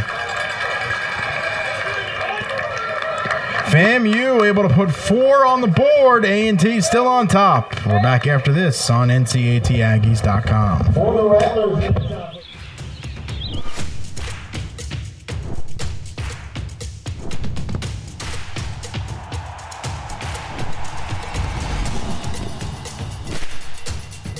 For all the ways you love to play, Academy Sports and Outdoors makes it easier than ever to get what you need and have fun out there. Get free shipping on your favorite brands at Academy.com or get free curbside or in-store pickup at your Academy store. It's bow time. How do you like your steak cooked? How about country? Because Bojangles is serving up their own brand of fine dining. We're talking thick, hearty, mouth-watering steak country fried to perfection and served up on a fresh and fluffy buttermilk beauty. And right now, you can snap up 2 steak biscuits for $4. So put on your fancy pants, because Bojangles has steak. It's bow time. It's a calling that's kept us free. It's a place to belong. What's the calling? It's doing a job that makes a difference. Serving your community and your country. It's part-time service where the impact is full-time. What's your calling? Air Force Reserve.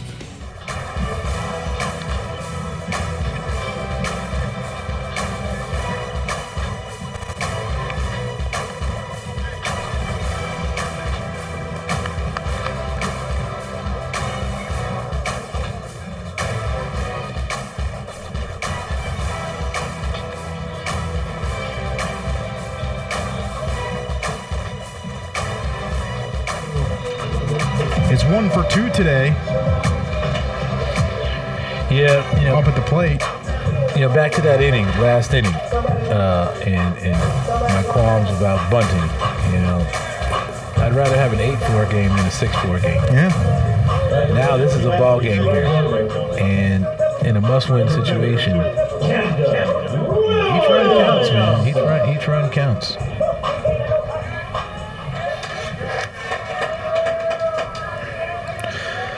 Let's see if Williamson can lead us off here. McCollum out of the stretch. And he misses upstairs. Yeah, I like to see Cam put another good swing on one. He's got that same potential, that compact lefty swing that maybe land one on top of that white car just beyond right field. Sends it the other way, but it's right at Weber for out number 1. Seeing the ball a little better though. A lot of his swing, even the pop-ups, you can just see the potential of power in each swing. Right. So good to see that. Zach's been swinging it the same way also. Just been driving balls, good hard hit balls, line drives. 0 for 2 in this game, however, 3 for 4 in game 1. First pitch hacker too. If it's in the zone, he's hacking. Oh, he didn't hack at that one. That one over the outside corner for a strike.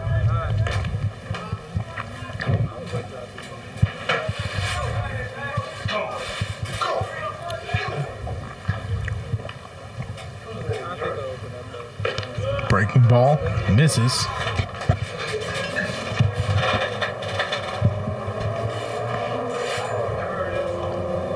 Looks like Gates out there. Yeah, Gates and Davidson. Must-win situation, I get it. So Gates is possibly slated to start tomorrow. Yep. You know, in that Central Series, I think Gates came in relief and ended up having to finish the game or go deep into the game through like 6 innings. Yeah, he had 11 Ks. He was phenomenal. Yeah, out of the bullpen when he was slated to start. Oh, man, almost. That one right back where it came from. That's hard hit balls right there. Yeah, Zach, that's great to see. I know Coach Hall is happy about that. Zach's been one of our bigger bats in years past. See him get his bat going is fantastic. The last thing you want to do if you're McCollum is field that with your bare hand. Right. I mean, that was not smart to stab at it. Not smart at all. Sometimes it's a natural reaction. But yeah, in terms of pitchers fielding practice, PFP, we used to call those bazookas. You know, pitching coach would get some fungos and just bang them right at you in practice and try to olay them. Or, you know, I'm always in favor of getting out of the way. Let your fielders field. They have a job to do. Let them do it. Exactly. And, you know, for college baseball, I threw pretty hard, which normally yielded a hard hit ball. You know, if you're Tom Glavinish or like Fox in the last game, and although Fox did catch a couple line drives up the middle, you know, it just doesn't seem like it comes off the bat as hard. When you're throwing hard, it comes off harder. Throwing softer, even line drives seem to be fieldable. Right.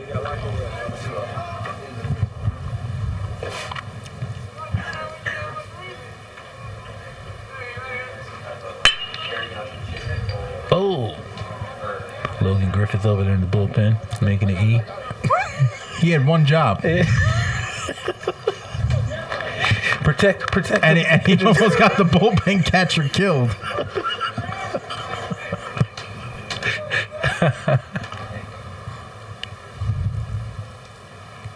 A throw back in at first, not in time. That was pretty close. Well, whenever War Memorial Stadium is turned over to A&T and the school can start the long-awaited construction, I'm assuming that bullpens will be fenced in. Yeah, this is kind of an old-school stadium. And, you know, it's maybe... You know, I've seen this in a lot of parks where the bullpens are just kind of out there over there to the side. But, yeah, definitely. You definitely have to protect those guys over there. Enclose it somehow. You know, even if it's like what they've done with the dugouts. Right. You know, put some sort of kind of fence over there or something that simple. Yeah, plus pitchers, we loved it when you can't see us. Right, then you don't know what's going on. Oh man, I can't tell you how many putting contests we had in the bullpen. Get a fungo and create a little 9-hole putting course. And they say the minor leagues are bad, huh? Oh, minor leagues, man, it's a lot of fun. So you made stops in the New York Penn League. The Florida State League, right? Midwest League, and Florida State League for a tad, and then I got my papers, as they say. The tag was hanging in the locker room. Yeah, just like the movie. No, actually, no, it wasn't like the movie. They just call you in. In fact, at the time, the minor league director was John Bowles, and he ended up becoming the big league manager. It's pop up here. That one high as Lawrence comes charging in, and he makes the grab. Yeah, John Bowles was kind of like a baseball savant, man. And the strange thing is, I don't think he ever played. Interesting.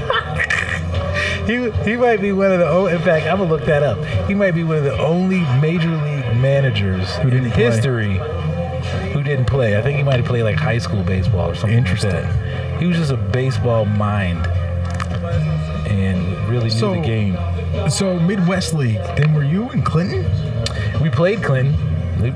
I was in Kane County. Oh, okay. You were a Cougar. Yeah, Kane County Cougars. Okay. And we had a really, really, really, really good team that year. Unfortunately, it was right after they won the World Series. And we brought in a bunch of first-rounders because they traded off the World Series team. Right. And it just kind of created bottlenecks in the minors for those that were already with the Marlins organization. So, tough.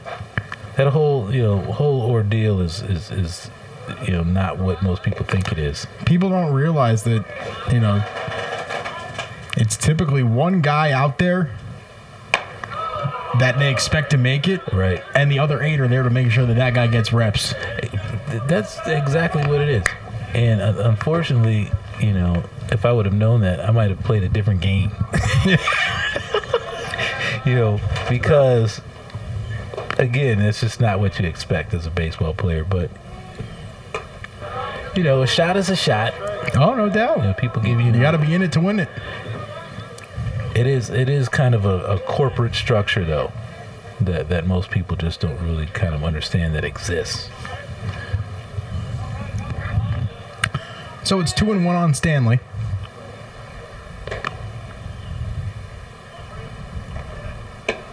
Who sees a ball go by near his ankles? Some action in the FAMU pen as well. Yeah. Got somebody up. We're getting in the latter half of the game. It's a tight game.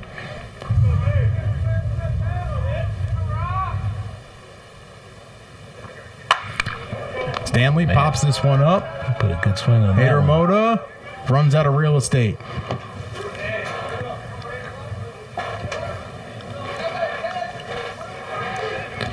Yeah, 3-2 count here. I'm sending the runner.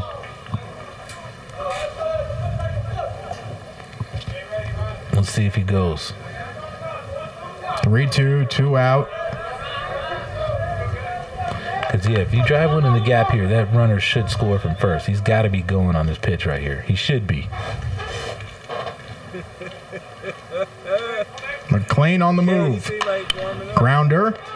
Hader Moda, stab, throw, and the scoop is in time. Good scoop. Nice scoop by Johnson over at first. And we head to the 6th here on NCATAggies.com. North Carolina Farm Bureau Insurance is in every county, every day. With over 800 agents helping friends and neighbors, it's more than business to us, it's a friendship. North Carolina Farm Bureau Insurance, helping you is what we do best. Everyone starts at the same place. It's what you do next that counts. North Carolina A&T is proud to be a leader in science, technology, engineering, and mathematics. We are racing to preeminence in research, business, agriculture, and the arts. Your success matters here. You will push forward. You will achieve. You will finish. Because that's what Aggies do. All along this bustling corridor, from Richmond to Williamsburg, to Hampton Roads, to the Outer Banks of North Carolina, one bank continues to make its presence felt and set the standard for serving its communities and local businesses, and for having the area's best bankers. One bank continues to enrich lives beyond banking. Town Bank, not just a community bank, your community's bank.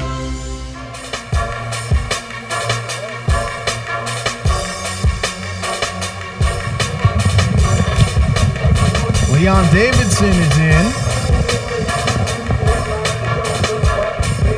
16 innings pitched, 22 hits, 13 strikeouts. Yeah, Leon came in yesterday and did the job.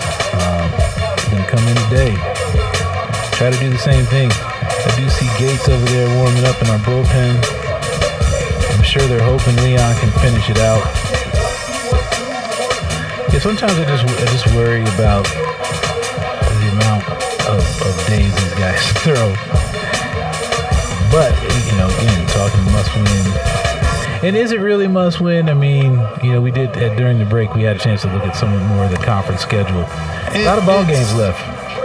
There are a lot of ball games left. However, the standings are a little misleading because Central didn't play FAMU a few weeks ago because of COVID. Okay. And they're not making those games up. So there's just a lot of games that aren't out there on the table for some more losses for some other people. And right. So it just becomes a little more... so they're not going to make those games up, huh? No, they're not. You know what?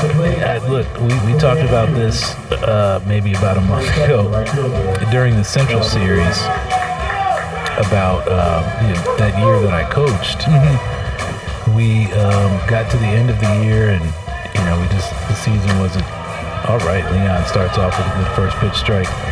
But anyway, so Central was in contention to play in the tournament, and we didn't play them in the game earlier in that year, but the conference needed us to play that game. Yep.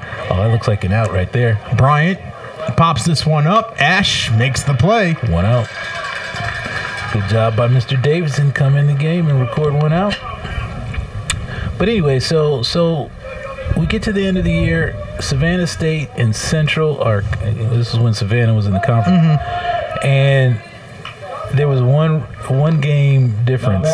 So the conference makes us play Central like May 13th. Okay, half the team had already gone home. They made us play the game.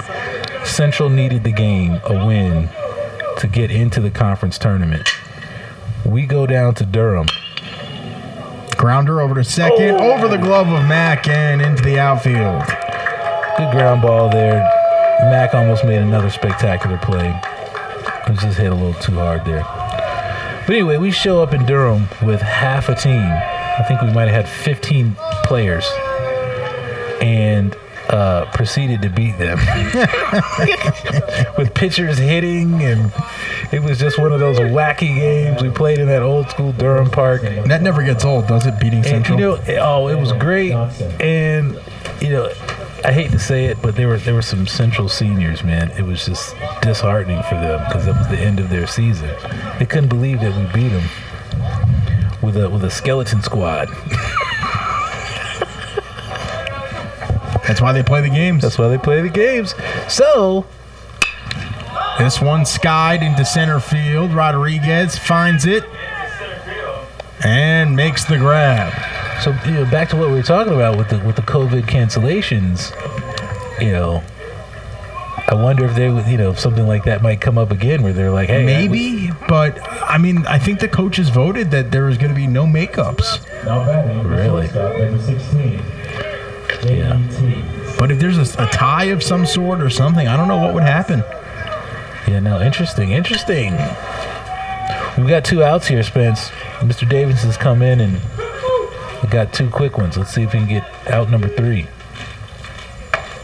Fastball over the plate. Popping 4, that strike mitt. 1. Popping that mitt. That's what you want to see. I have the feeling that they are going to put Gates in, though. You know, back to what we were talking about. If it's perceived as a must-win situation, and that is exactly what the case is. Yeah.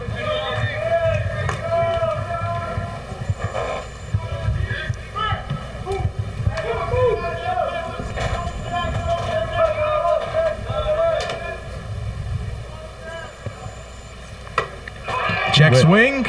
That's good for a strike. All right. Get the Aggies back in the dugout.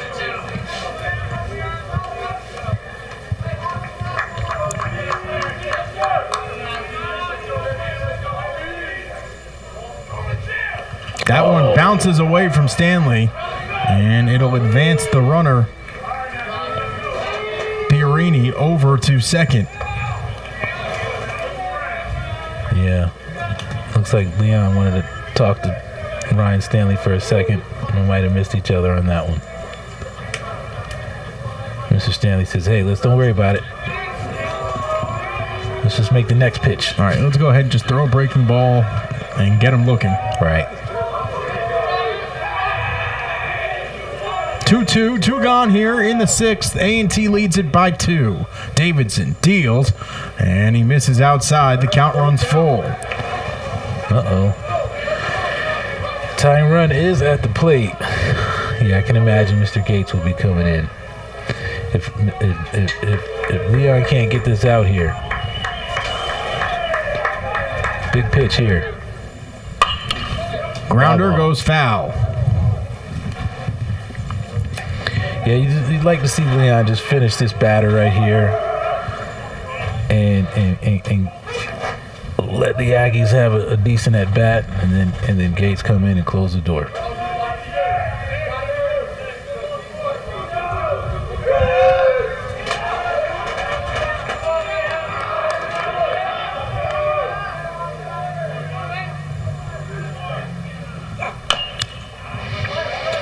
Got to give it to the Rattlers. I've seen a lot of this. A lot of 2-out battling at the plate, fouling a lot of pitches off.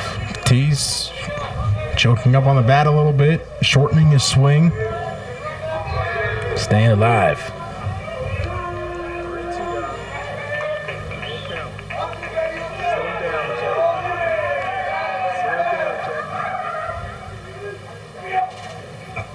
And he misses. Just tried to overthrow a little bit. So now the go-ahead run is at the plate. Yeah, see Coach Hall inching out of the dugout there. And here he goes. He's ready. He's ready to make the call here. Evan Gates is going to come in. And now you have to hope that Gates is able to block out what took place down at FAMU when he blew the save on the 27th and took the loss. A&T was leading it 4-2 in the 6th. He comes in, gives up 4 runs, and A&T loses. Yeah, Leon a little mad at himself. Wanted to close out right there. His teammates picking him up. Yeah, as a pitcher, you want a little payback sometimes. So I'm sure he's thinking about that blown save, but he's thinking about redemption, Spence. Oh, he's going to need it against Central. 4 innings, 7 hits, 7 runs, all earned.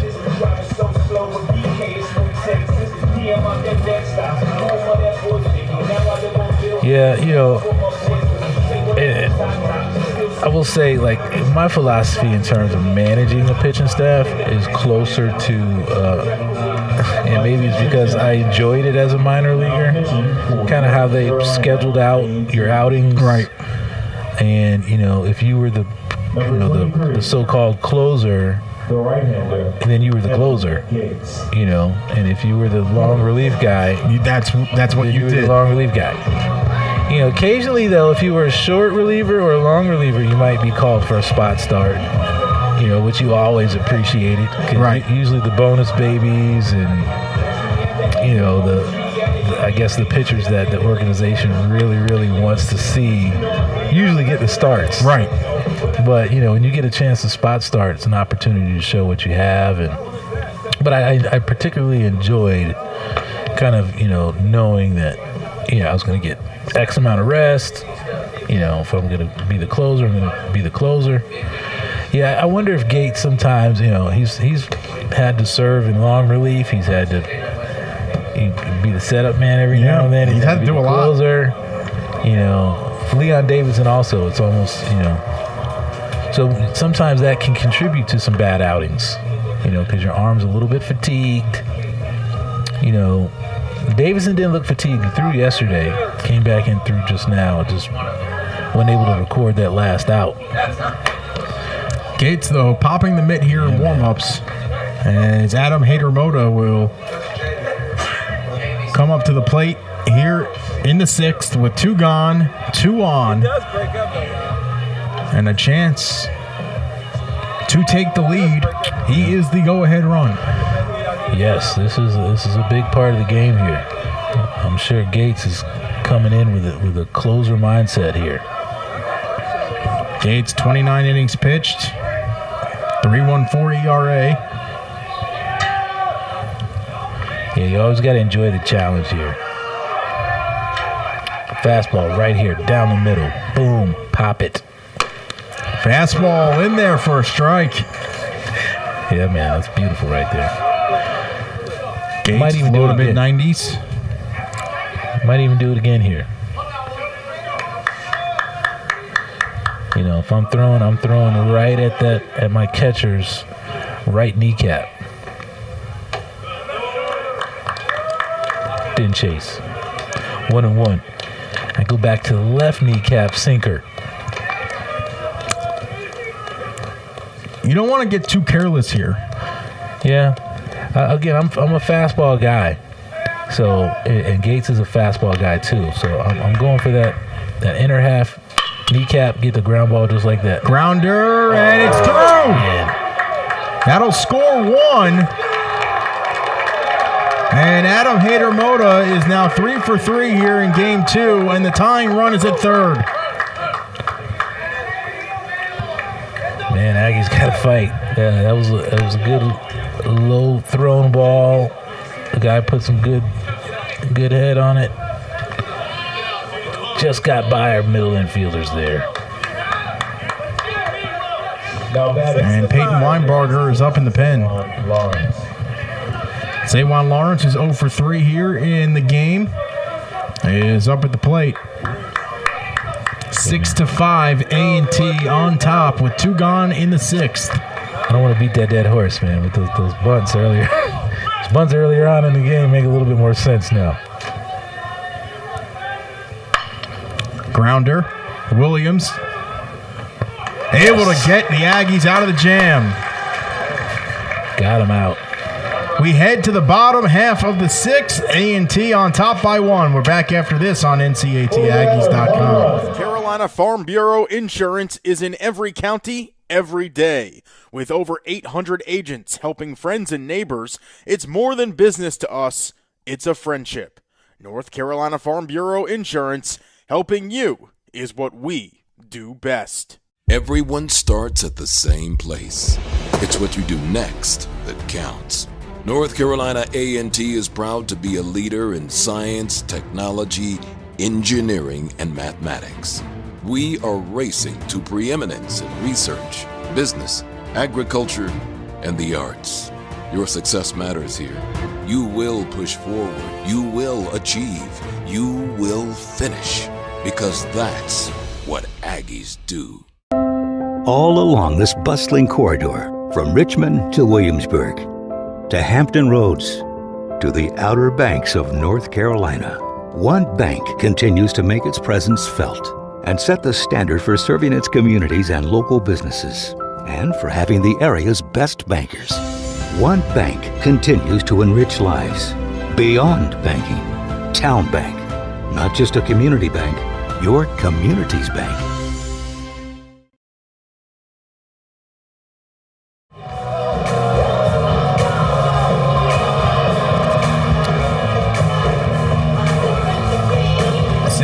25. North Carolina A&T with the lead. As Tony Mack will get us going here in the 6th. Hey, good place to be, though. You got your leadoff hitter coming to the plate.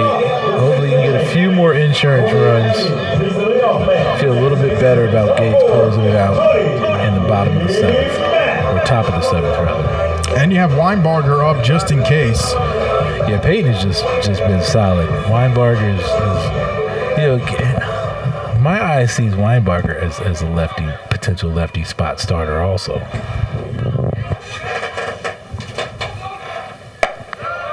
And McCollum misses high. Yeah, I think, the coaching staff might be looking for, an Ethan Chavis-like lefty. They've gone with Derek Martinez a few times. I'd like to see Peyton Weinbarger possibly get a start. He's got a similar Tom Glavine lefty approach also.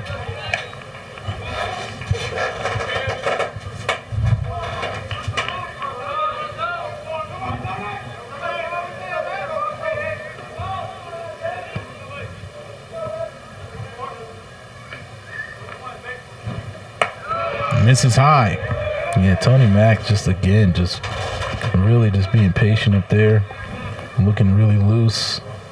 It's been a really good leadoff. I think we've seen him on base plenty.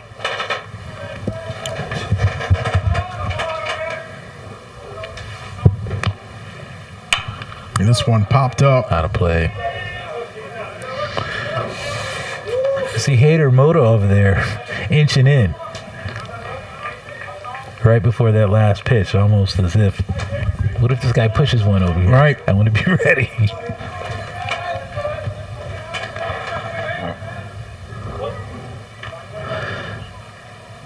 We've got 2 outs now, though. I'm pretty sure Tony's swinging away.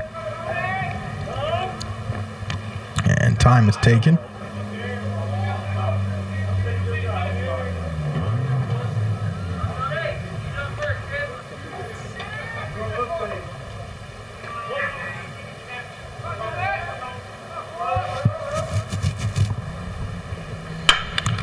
Chopper over to second. Oh. Fielded cleanly for the out. That was a decent play. Sometimes that top spin short hop can hop to the right or left. Yep.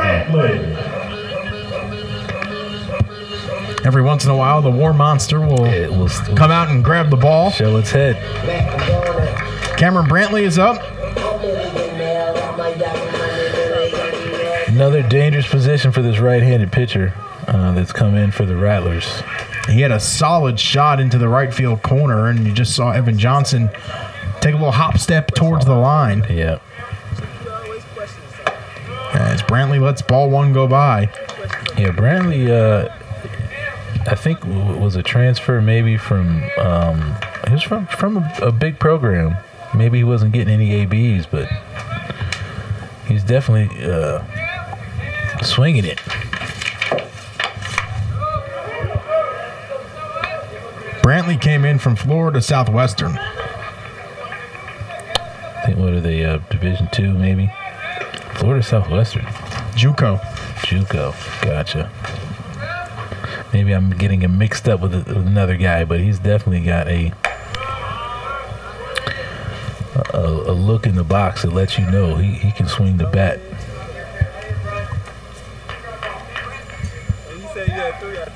Some guys just have a little swagger about them, Oh, no doubt.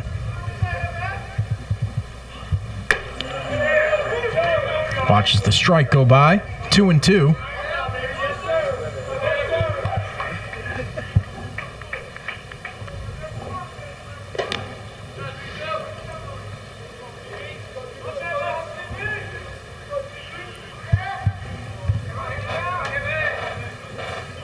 The 2-2.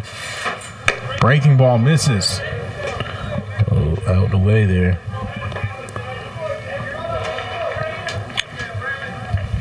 I will give it to the Aggies. If they're swinging, they're taking. I mean, if they're not swinging, they're taking counts deep. I've seen a lot of 3-2 counts. A lot. Both sides. Yep.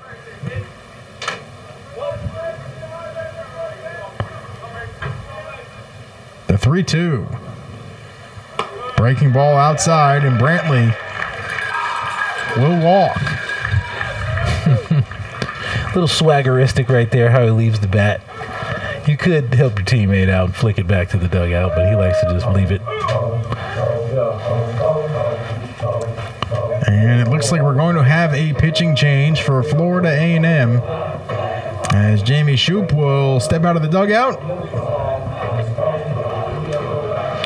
Yeah, it's just a tough part of the game here. Coach Shoup trying to keep it close. Give his Rattlers one more shot at scoring some runs.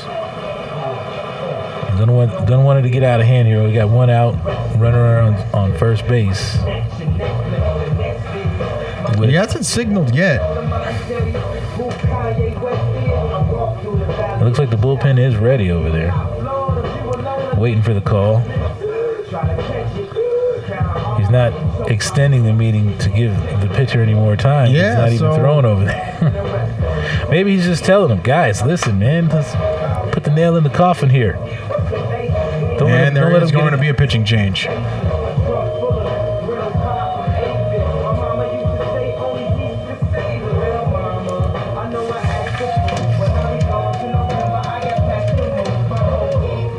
Benjamin Krisen.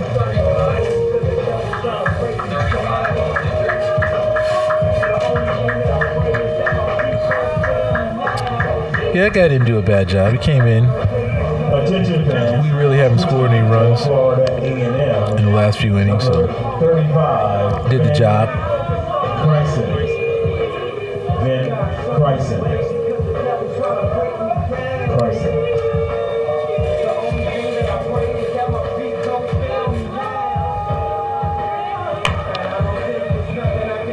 So Ben Kreisen is in. Chance to see some Rattler arms. 6-foot sophomore out of Northport, Florida, out of Central Alabama Community College.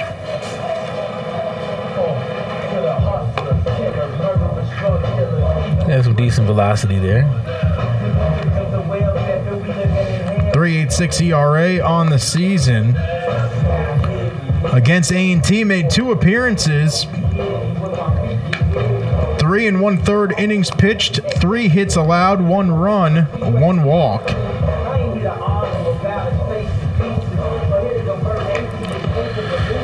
Yeah, we just see what the Aggies can do with it. 1 run. They've only seen him once, you say? Twice. We got Justin Rodriguez and Justin Williams, so our 3, 4, 5 hole hitters coming to the plate. Good spot to be in, Spence. Good spot. It is. If you're trying to, extend the game and try to get some insurance runs. Another good game here, man. I've enjoyed this. Yeah, it's been a solid weekend of baseball so far, and the 4th game on the weekend will take place tomorrow with the first pitch scheduled for 12 p.m. right here at War Memorial Stadium. You can watch it on NCATAggies.com. All right, let's see what J-Rod can do with this new arm. So Justin Rodriguez will step into the batter's box. He has walked 3 times in this game. Brantley with a big lead over at first. Fastball over the inside corner for a strike. Yeah. I'll tell you what, I'm aggressive until about now. I mean, every run means something. Maybe throw a hit and run in there with a 2-0 count. If it's 0-1 count, though, I thought. Maybe our scoreboard is wrong. 0-2 now. Yeah, 0-2, so. Yeah, at this point, you want to be patient everywhere, be a little bit more conservative. I don't put anything on.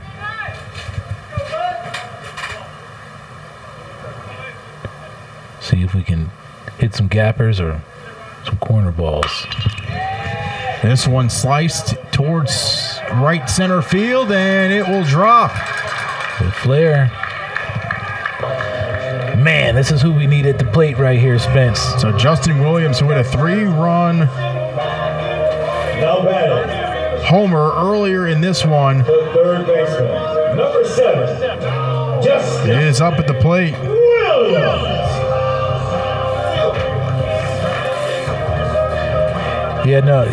I see this shadow, and I've noticed in the last month or so, it's almost like the sun sets at a different orientation. So that shadow is not necessarily in the way anymore. Yeah.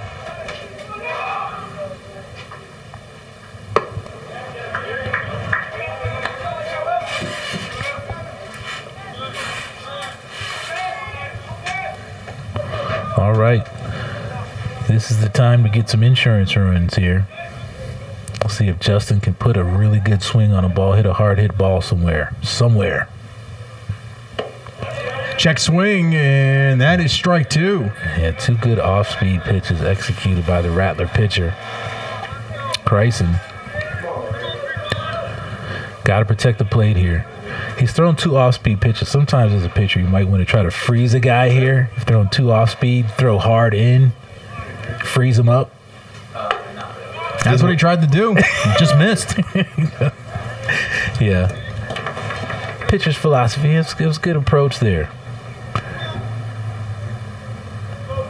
But yeah, I come back with whatever. If I'm this pitcher, I come back with that same pitch that's had Justin Williams waving. That one skips away. Brantley over to third. Rodriguez at second. So now 2 runners in scoring position with 1 out. Yeah, it looks like he tried to put a little bit too much spin on it, tried to overthrow it. He threw 2 to Jay Will earlier in this at-bat that kind of had him waving at it. I think he wanted another wave there. Just spun it in the dirt.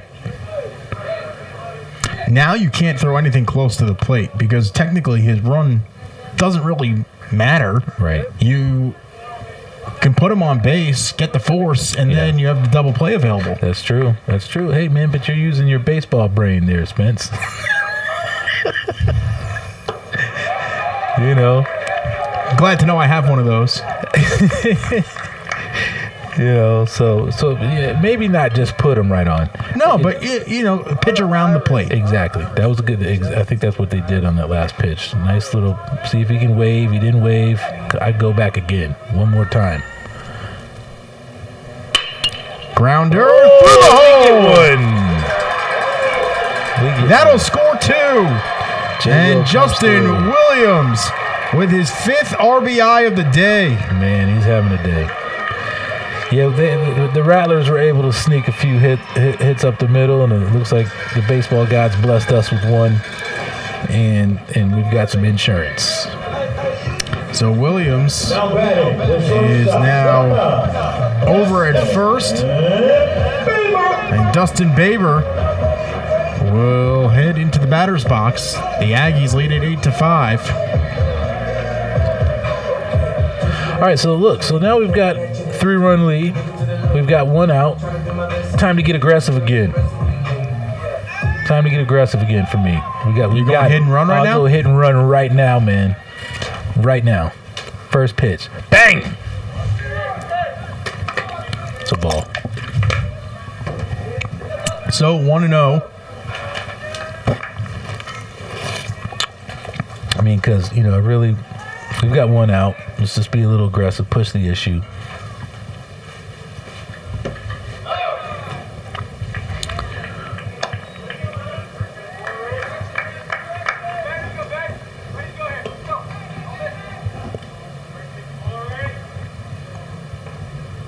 Yeah, because I think Gates is just going to just come in and just close this thing out. I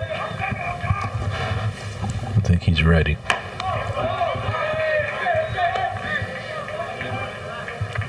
Pretty sure Babes is taken right here.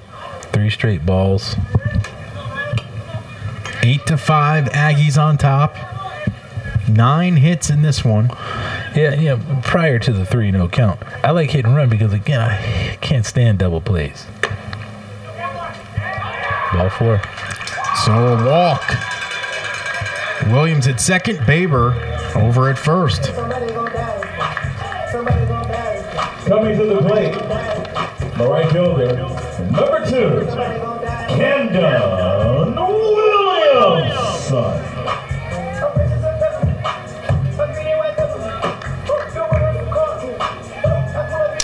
Yeah, Camden's grandfather is an Aggie. I think we talked about him too earlier in the year. Ended up in the late 60s, was one of the faces in the crowd in Sports Illustrated magazine for stealing, I think it might have been like 9 bases in one game, something crazy like that. Nicknamed Sneaky. Interesting. but look, here's the other story. The loudest bang in this home ballpark was not due to a home run. It was due to Sneaky running into the outfield fence trying to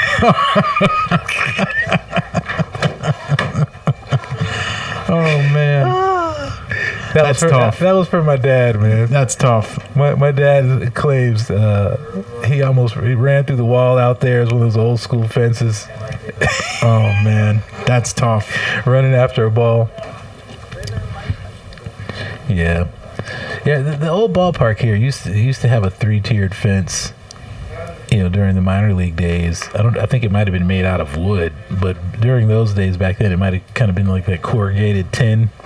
Mm-hmm. The fence was made out of right. And I think he ran into one of those things. Brutal. All right, got some more opportunities. Oh, down the line, that's fair. That'll stay fair, and that'll score at least one. That's going to score 2. The throw is cut off, and 2 runs will score. All right, some insurance. And A&T has retaken control of the game.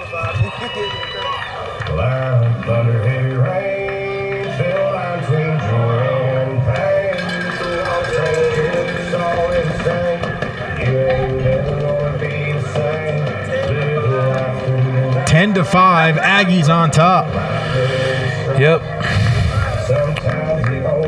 I'm already starting to get ready for tomorrow. Shouldn't, but I am. I'm going to go ahead and put it out there. I think Gates is going to come get 3 quick outs, man, and then it'll be dinner time, Spence. Yeah. Get out of here. Get on with the day. Head over to tomorrow. A noon start. In what is another must-win game for the Aggies. Yeah. And then this week, Tuesday night, the Aggies will be looking for a little revenge with the Spartans. They definitely want some payback. Get to play in the big ballpark downtown. Swing and a miss from McLean. Hopefully we'll see some Aggies out there, some alumni Aggies. I saw a few earlier today, watching game 1 today.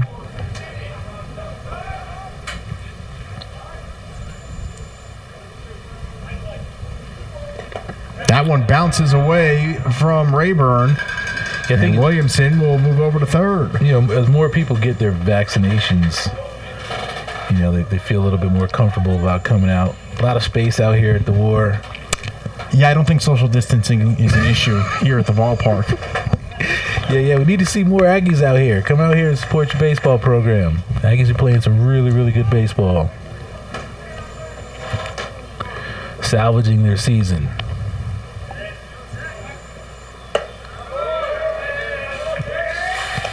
Kreisen having a hard time finding the strike zone in a non-hittable location.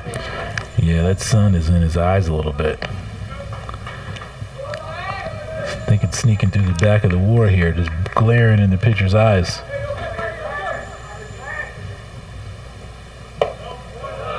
And McLean walks.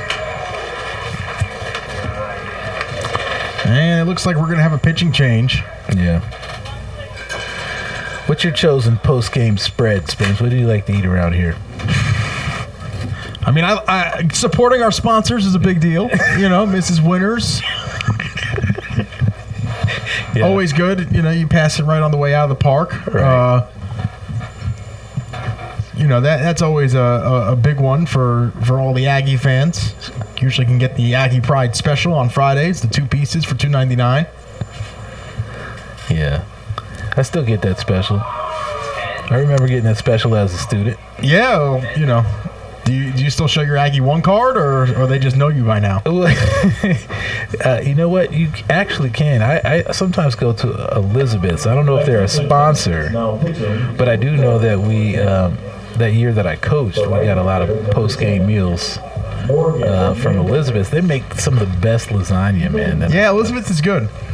Elizabeth's is good. I mean, it was sneaky good. I wasn't expecting the lasagna to be that good. They throw egg in there too, man. There's some eggs in there. Some boiled egg. Have you ever had boiled egg on lasagna? No. And one of those layers, you know, lasagna is kind of like pasta cake. Pasta, cheese, meat, sauce. Oh man, I think I'm gonna have to bring you a slice of that lasagna. I mean, I like Elizabeth's, but. Man, the Rattlers have a lot of these kind of sidearm submariner guys. This has got to be their third or fourth guy that throws from that arm angle like that. And this guy is not necessarily sidearm. It's kind of like a drop down 3/4 maybe. Because it's like he drops down to a lower and then flings it. Yeah. Morgan Mendez. The righty was thrown 2 2/3 innings this season, 5.25 ERA. Yeah, Aggie's got to feel pretty good about game 2 here. You know, getting that insurance, and now it's time to watch Mr. Gates close it out. We've got only one out here. No, I'll tell you what, he's been sitting on the bench for a while. He might want to get up and get warm. A little bit. Again, they use bands nowadays. We didn't really use bands as much. I remember them kind of creeping in. We used to do Jobs. You ever heard of Jobs? That's some kind of, I think he was like a doctor or something, last name Job.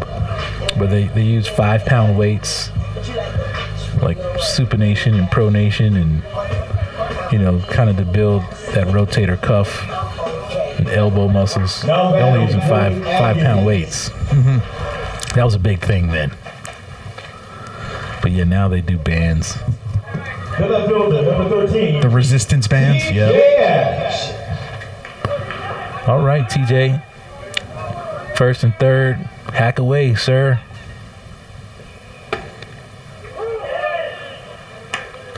That might have been one of the first times I've seen an inside pitch call for a strike today. Kleisen got one. It's amazing we can only pinpoint 1 or 2. Swing and a miss.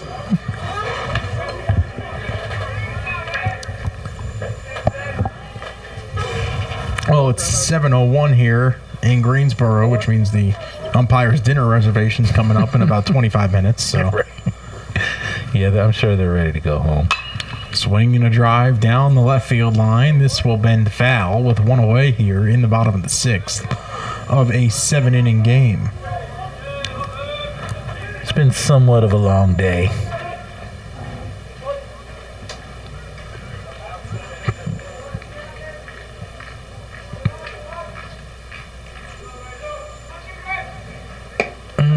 That just misses the outside corner. Yeah, that was a good pitch.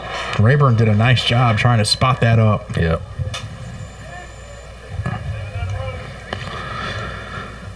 Yeah, we've seen some teams. I'm now looking at the catcher, looking at his wristband to, communicate the right pitch to his pitcher coming from the dugout. What team was it where the pitcher had a wristband? There's a bunch of wristbands and calculations of what pitch to throw. Was it Central? It might have been Elon. No, I was here. It wasn't Elon. It was either Elon? Central or UNCG. I think it might have been UNCG. Or yeah, the pitcher's got a quarterback wristband on. Were they going for the run pass play? The wrist coach, yep. This one fouled back as Ash doing a nice job staying alive. What are they about to do, man? There's be an RPO out here? An option?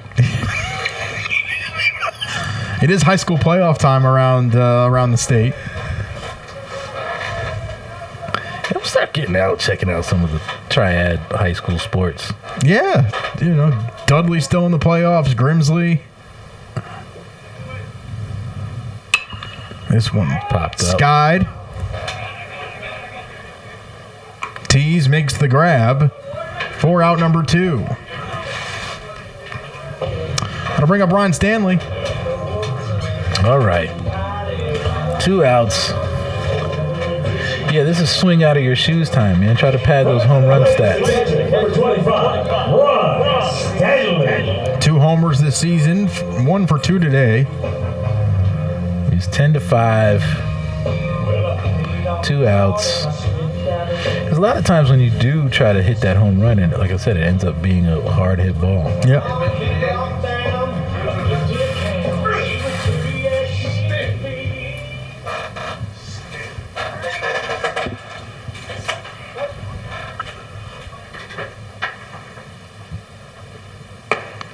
Strike 1 in there at the letters. Mitt popping.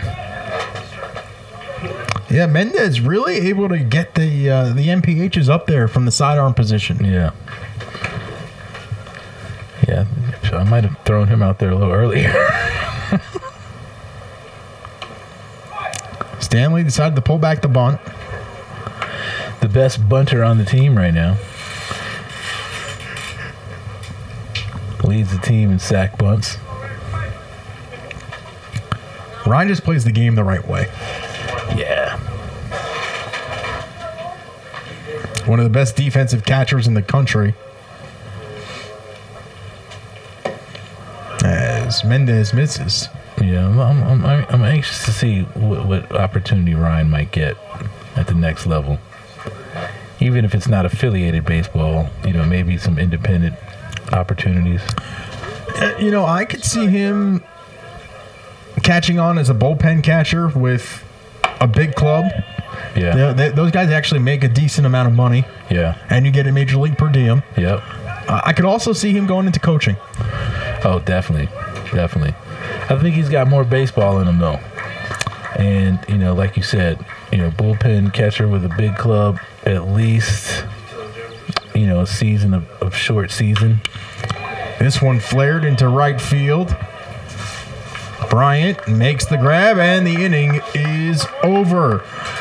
Last chance for FAMU. We'll see if the Rattlers have anything left after this on NCATSaggies.com. Shooting for a new career? Join the Grand Furniture team today. At Grand, we're looking for passionate winners to fill some key positions on our floor and in our warehouse and offices too. If you're a friendly, hardworking pro with your eye on the ball, don't pass up this grand opportunity. We offer competitive pay with full benefits, and since 1947, we've been your local hometown team. You know the next play. Get in the game and click on careers at grandfurniture.com. A ceremony with JT Fisher Funeral Services can be anything you wish it to be, from a simple or traditional ceremony to an elaborate celebration of life. JT Fisher's caring staff will guide your family in creating a meaningful ceremony to honor the life and memory of your loved one. Funeral services are as unique as life itself. Put your trust in the hands of the caring, experienced professionals at JT Fisher Funeral Services. Take comfort. JTFisherFuneralServices.com. Mrs. Winter's Chicken and Biscuits is the Triad's true Southern-style restaurant. Our classically American Southern fried chicken, hot buttery biscuits, and home-style sides can't be beat. And we have a seat at the table just for you. Come by for a 3-piece dinner combo for only $5. Come see why we've been voted the Triad's best fried chicken 10 years in a row. Located right next to campus with a 24-hour drive-through window.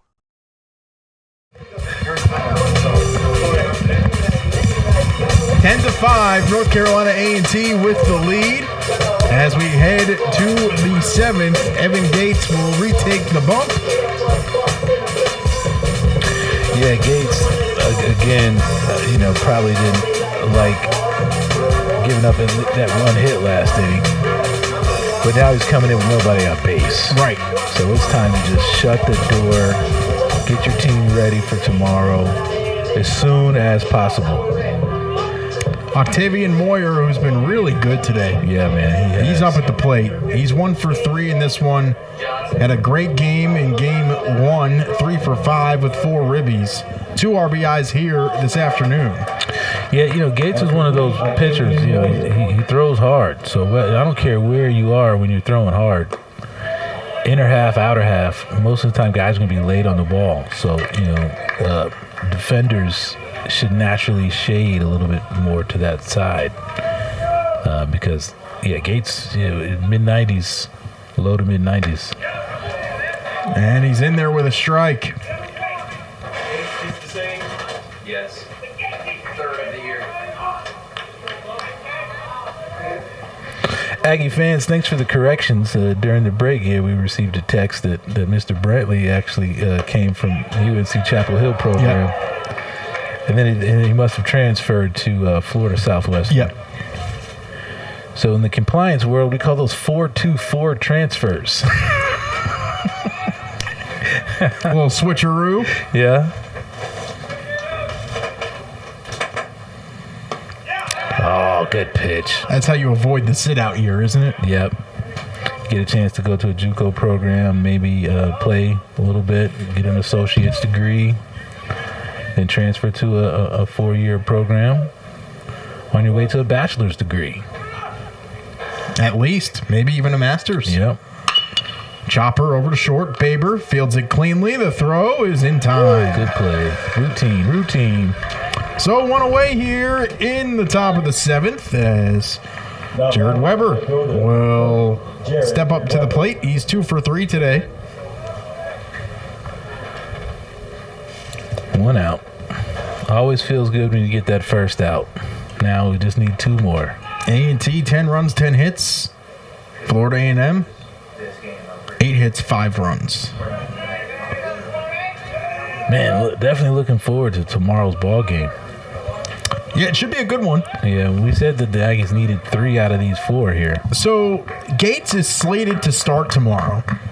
However, Chavis is coming off suspension. He is available tomorrow, so maybe he gets the call now. Maybe. We'll see. Fastball misses inside. Maybe. I'm sure, it depends on how many pitches he throws, how he feels. Yeah, I don't really see him starting now. That's just my philosophy. You come in, he's thrown a lot of pitches in the bullpen getting ready for this appearance. Came in a tough situation, even though he didn't really throw a lot of pitches last inning. It just wears on you a little bit. Right. High stress, and then here you are in the 7th inning, trying to close out the game. Fastball over the inside corner, fights back for a strike. Fell behind in this batter, so it's extra pitches on this guy. So, yeah, you're right. It's just kind of like, who's going to start? That's a good question. 3-1, fouled into the FAMU dugout, and the count is full. Gates fights back. Fought back, definitely. Let's see if he can get the punch out here. Got a little lettuce versus lettuce on this one. Number 20's got it flowing out there. Swing and foul back. Yeah, we were talking about it earlier too. How both teams have been able to get pitchers deep into counts and then foul pitches off, making the pitchers throw a lot of pitches. Yeah.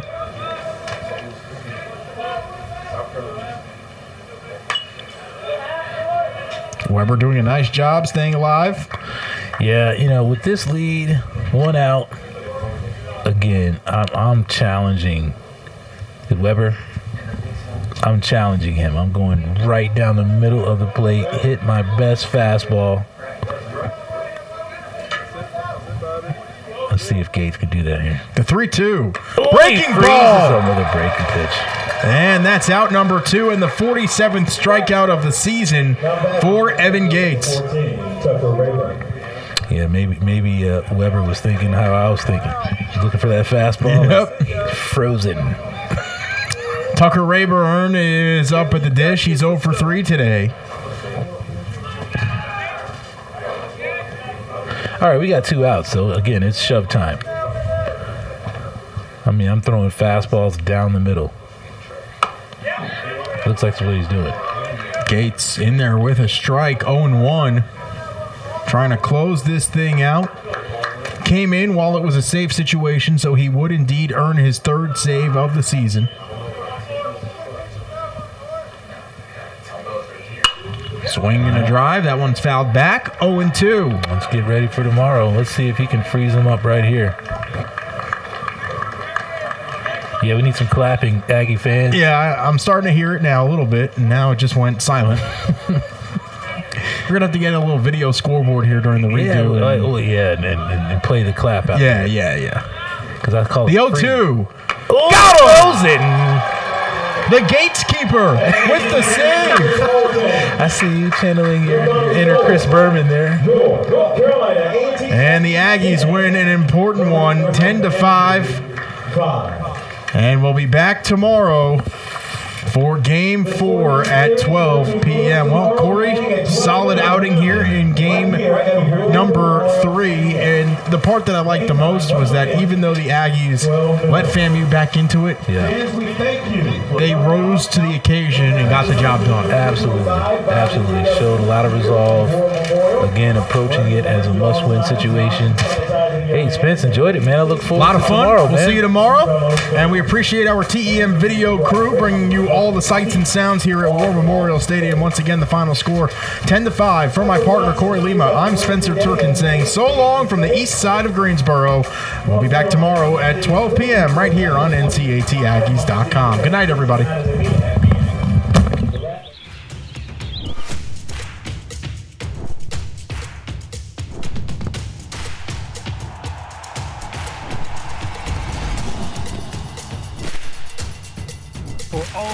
You love to play. Academy Sports and Outdoors makes it easier than ever to get what you need and have fun out there. Get free shipping on your favorite brands at academy.com or get free curbside or in-store pickup at your Academy store.